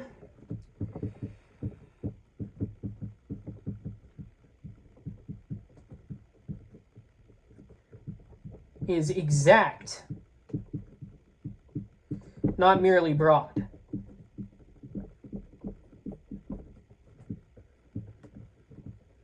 All right.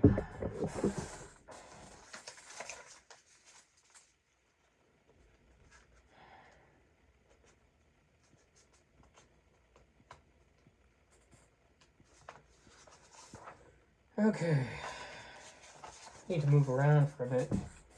Just erase this.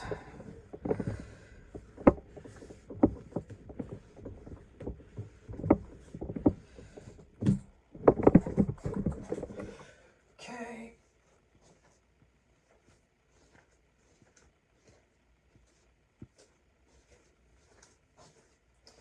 All right, let's move on to the next point.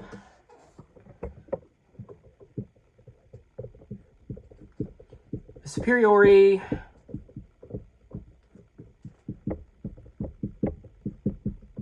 of affirmative demonstration.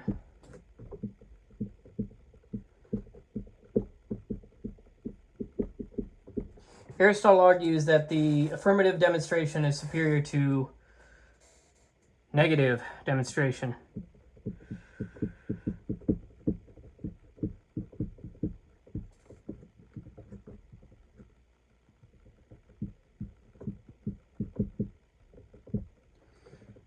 The reasons are as follows. affirmation is prior to negation.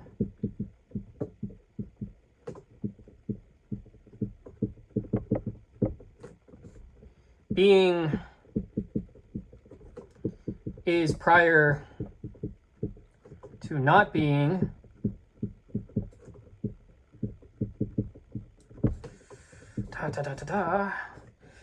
Negative demonstration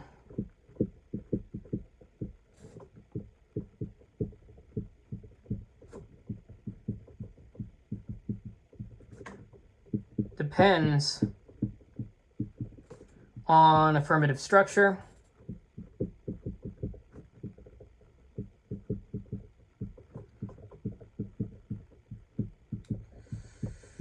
Affirmative demonstration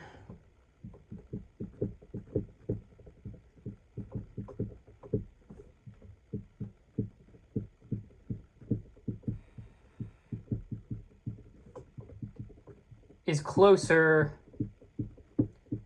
to the basic form of proof.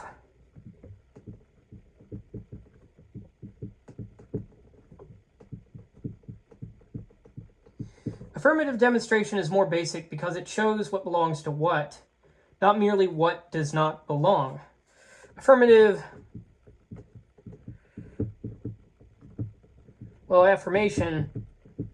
is prior to negation in scientific explanation.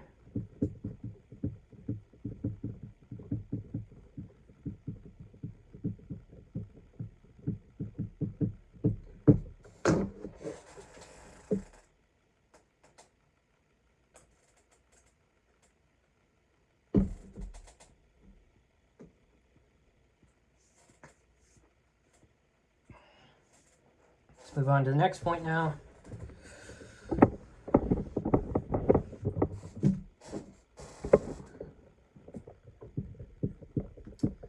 Direct demonstration and reductio.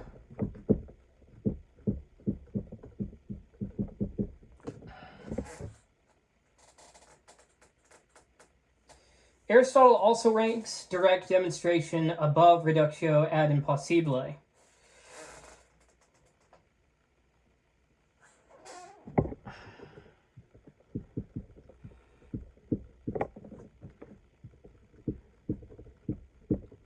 Which I like that.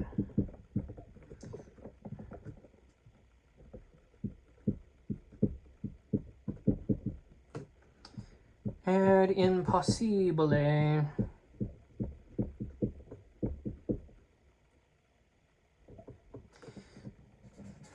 Now, for direct demonstration, well, a direct demonstration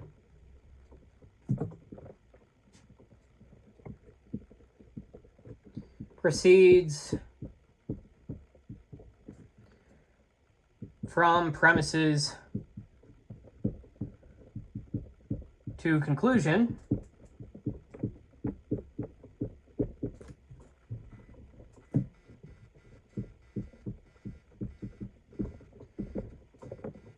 So from P sub 1 plus P sub 2, we have C. P sub 1 plus P sub 2 implies C.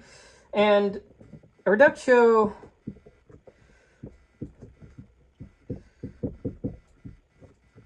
assumes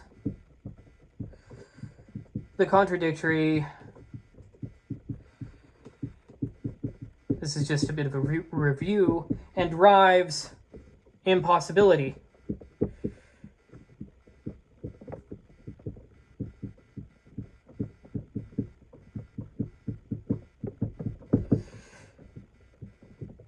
Not hyphen C implies an impossibility.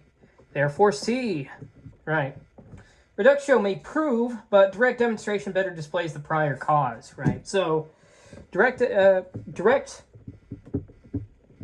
explanation is superior to proof through impossibility.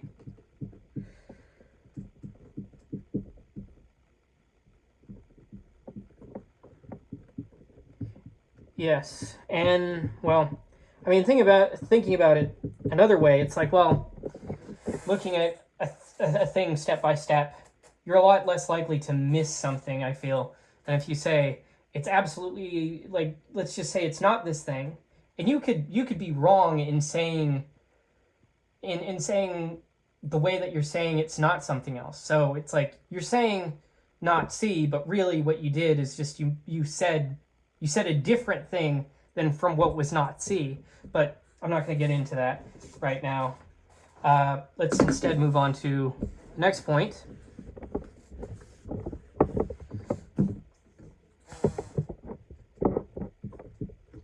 Perception is not demonstration.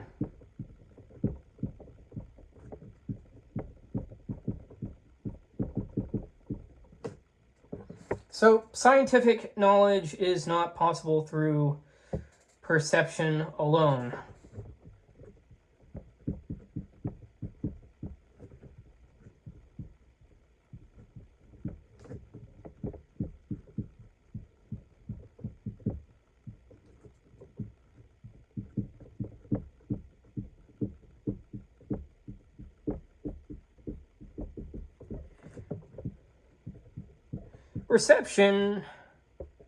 Perception is of this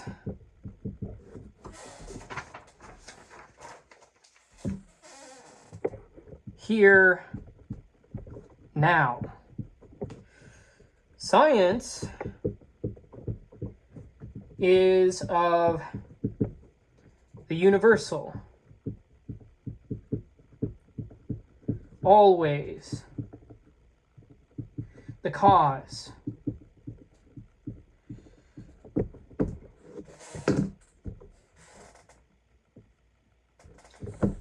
Now let me just get an example going here. Even if we perceived that a particular triangle has, well,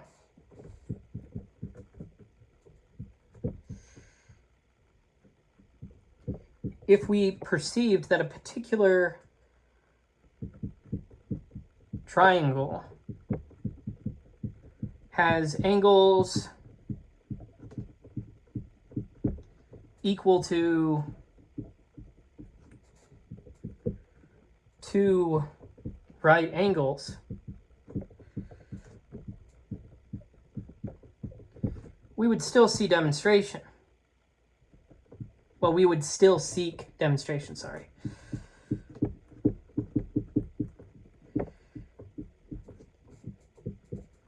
Now, why is that?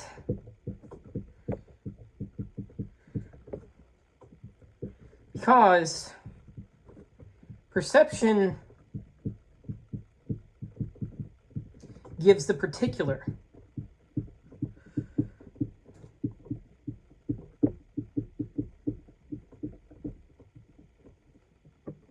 While science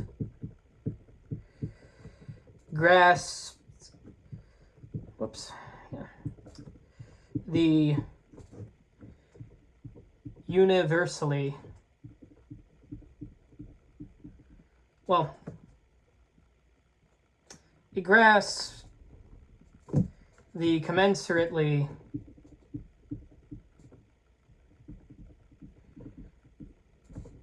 universal. Seeing the fact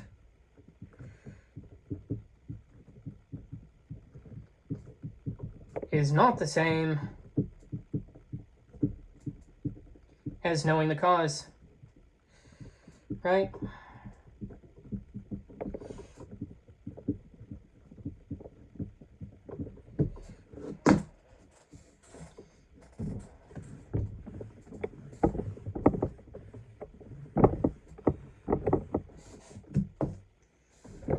Move on to the next point.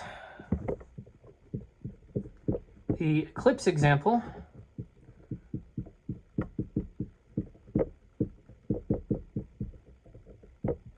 Aristotle says that even if we were on the moon,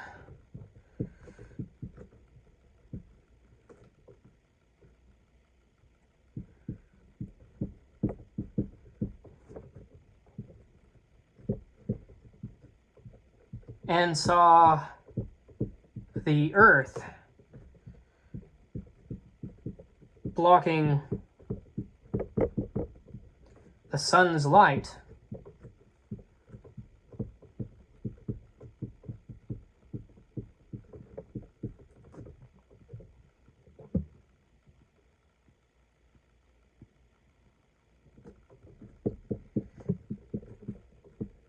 we would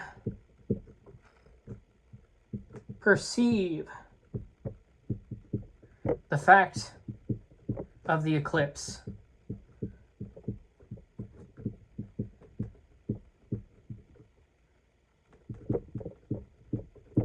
but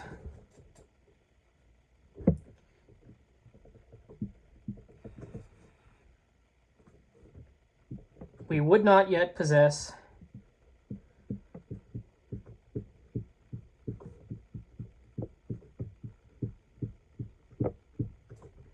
scientific knowledge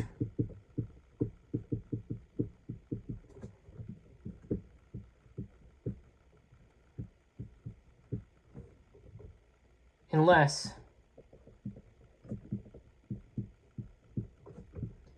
we grasp the universal cause.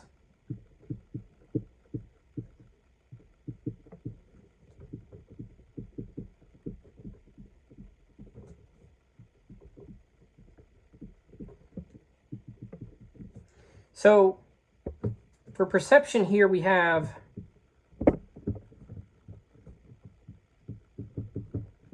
the Earth is now blocking the sun.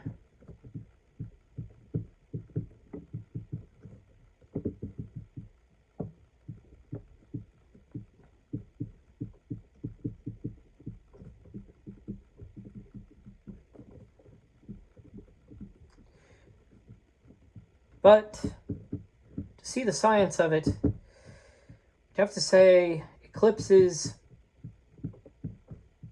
occur because light is obstructed this way.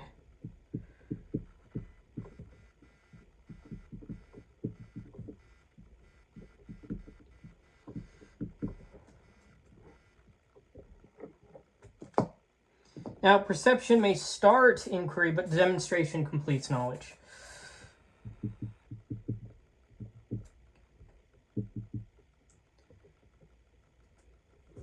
So, science requires universal explanation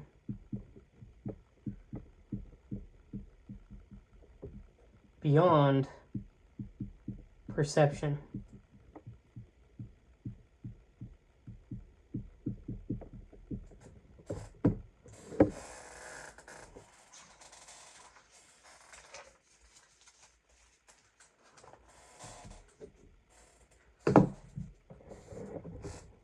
On to the next point.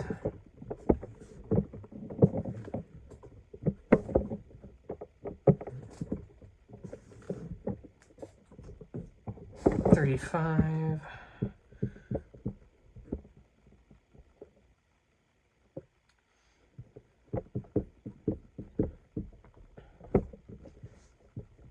Different sciences have different basic truths.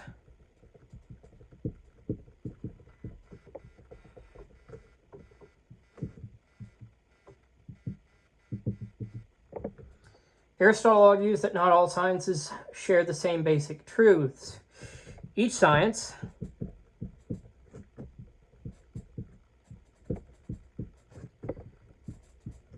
has principles appropriate. We talked about this a bit whenever we were distinguishing between subordinate and superior sciences. To its own subject genus. So for arithmetic, for instance,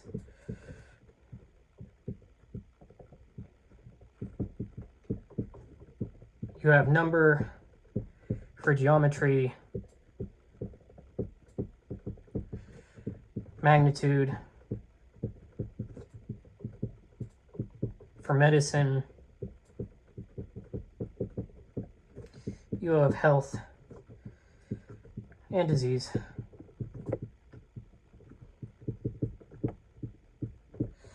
There's no single stock of premises from which every scientific conclusion can be demonstrated. Different sciences require different proper principles.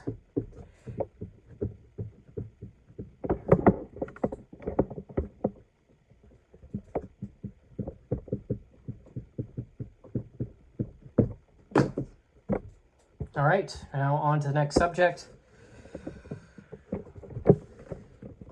Well, the next point. Okay. Opinion and scientific knowledge.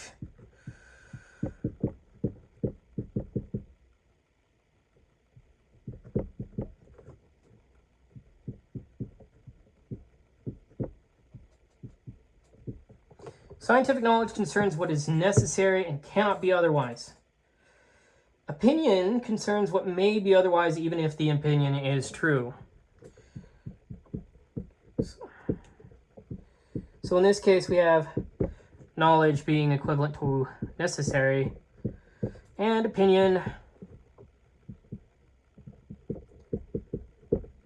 being can be otherwise.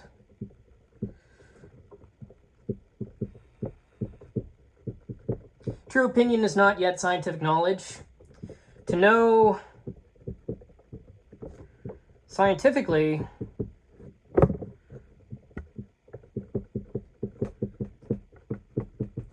is to grasp necessity, not merely truth.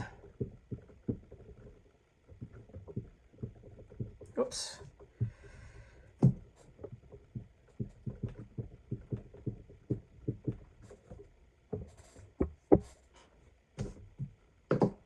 I kind of got at this next point a bit earlier, but can one know and opine the same thing? The answer is, as you probably know, Aristotle says that knowledge and opinion may concern the same subject in a qualified sense, but not in the same way.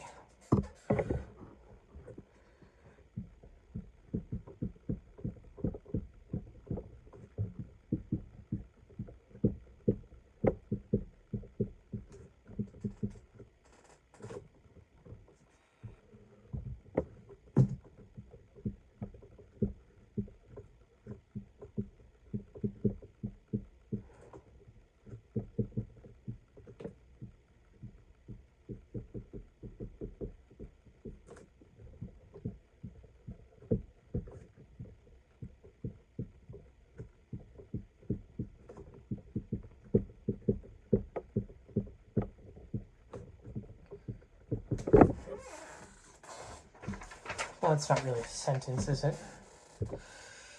So, for example, one may know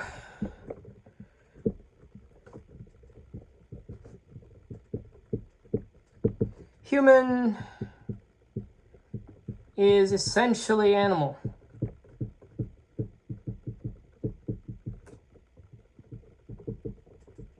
This this is scientific knowledge if animal is grasped as part of the essence of human.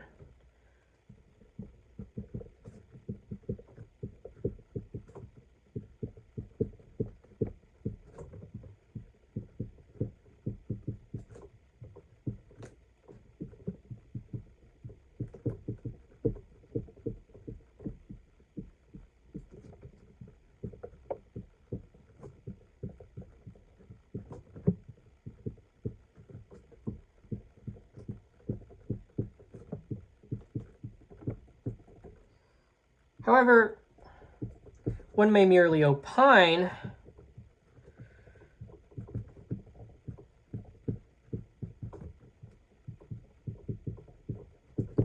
human is animal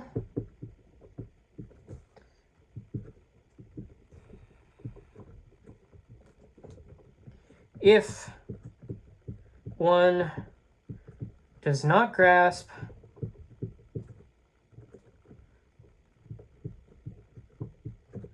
the essential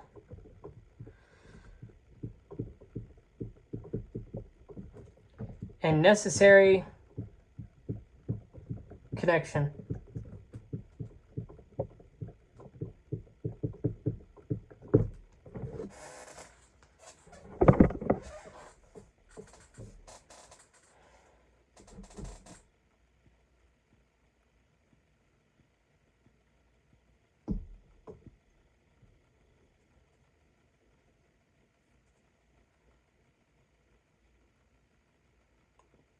So the difference lies not only in the object, but in the mode of apprehension.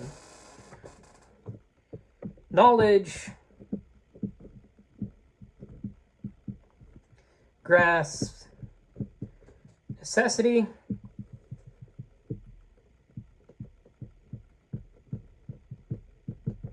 opinion,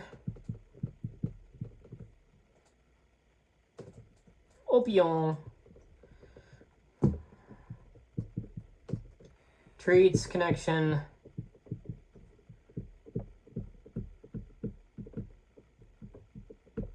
as contingent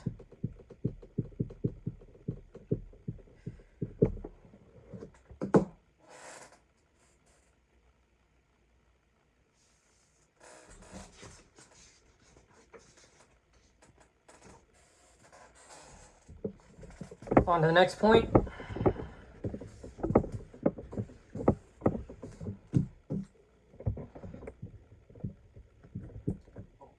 Quick wit. So book one ends with quick wit, and that's it's the ability to hit upon the middle term instantaneously, or insofar as a human can do anything instantaneously.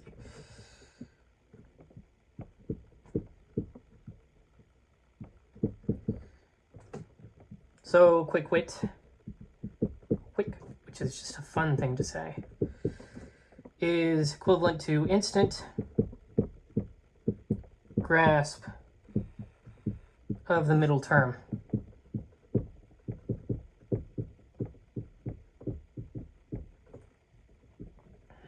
So, for example, let's say a person sees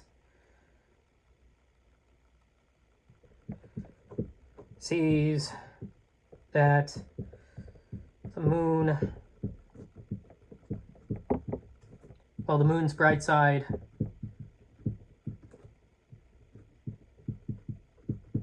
is always turned towards the sun, toward the sun, and quickly grasp the cause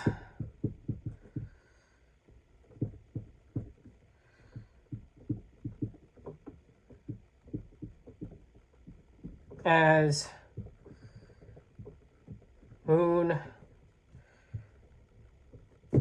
as the moon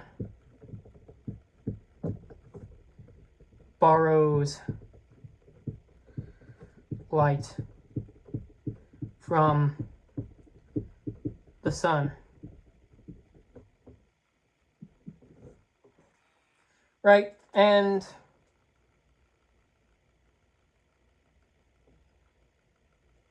let's say a person sees someone talking with a wealthy man,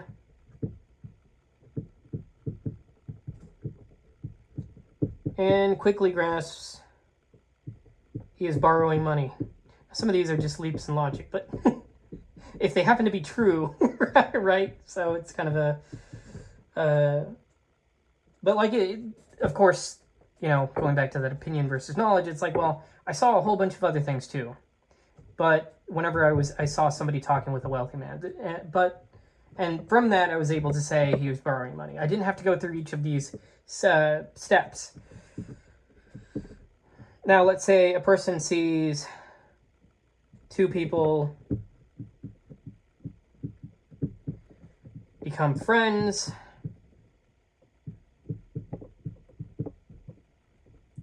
and quickly grasps they share a common enemy.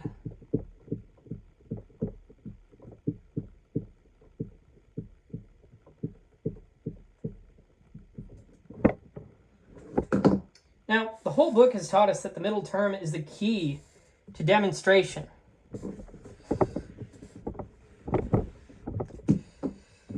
Quick wit is the ability to find that middle term immediately.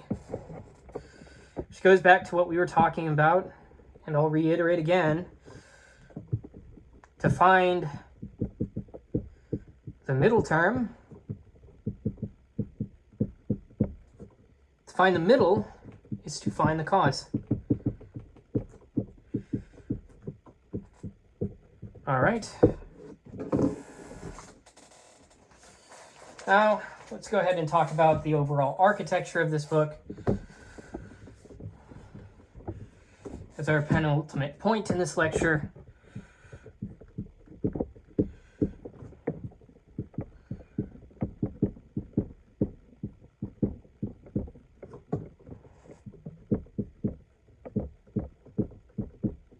The lecture can be summarized as the following movement.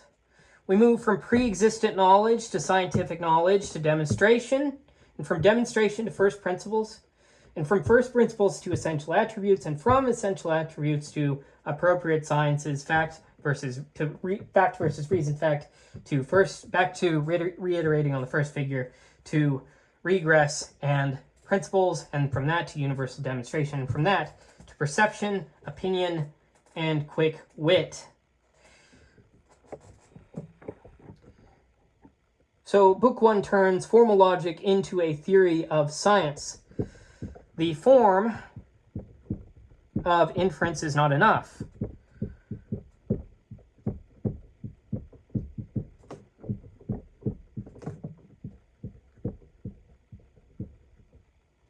Science requires explanatory order.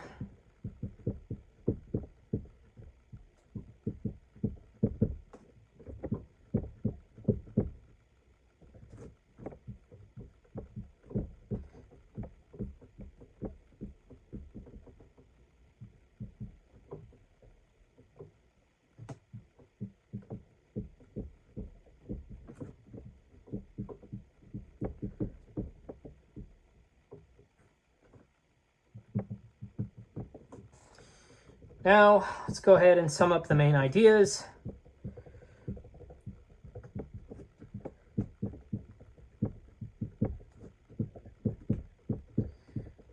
Well, firstly, all teaching and learning by argument begins from pre-existent knowledge.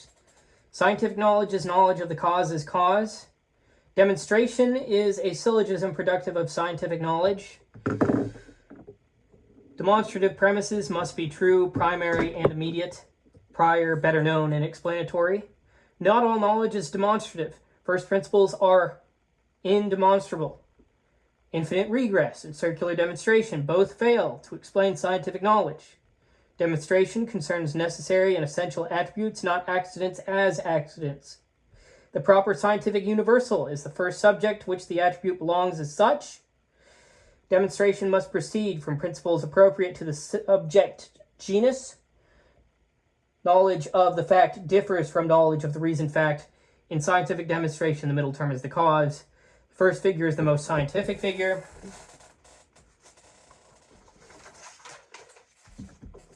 Universal demonstration is superior to particular demonstration when it gives the proper cause. Affirmative demonstration is superior to negative demonstration, and direct demonstration is superior to reductio. Perception begins inquiry, but scientific knowledge requires demonstration. Opinion may be true, but scientific knowledge grasps necessity.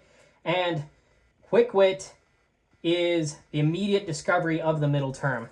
Now, in final framing of this, we can see posterior analytics, book 1, turns logic into a method of how do we know what we know. It turns it into epistemology. The prior analytics teaches us how conclusions follow. The posterior analytics teaches us when following becomes known. So, a syllogism concludes a demonstration explains.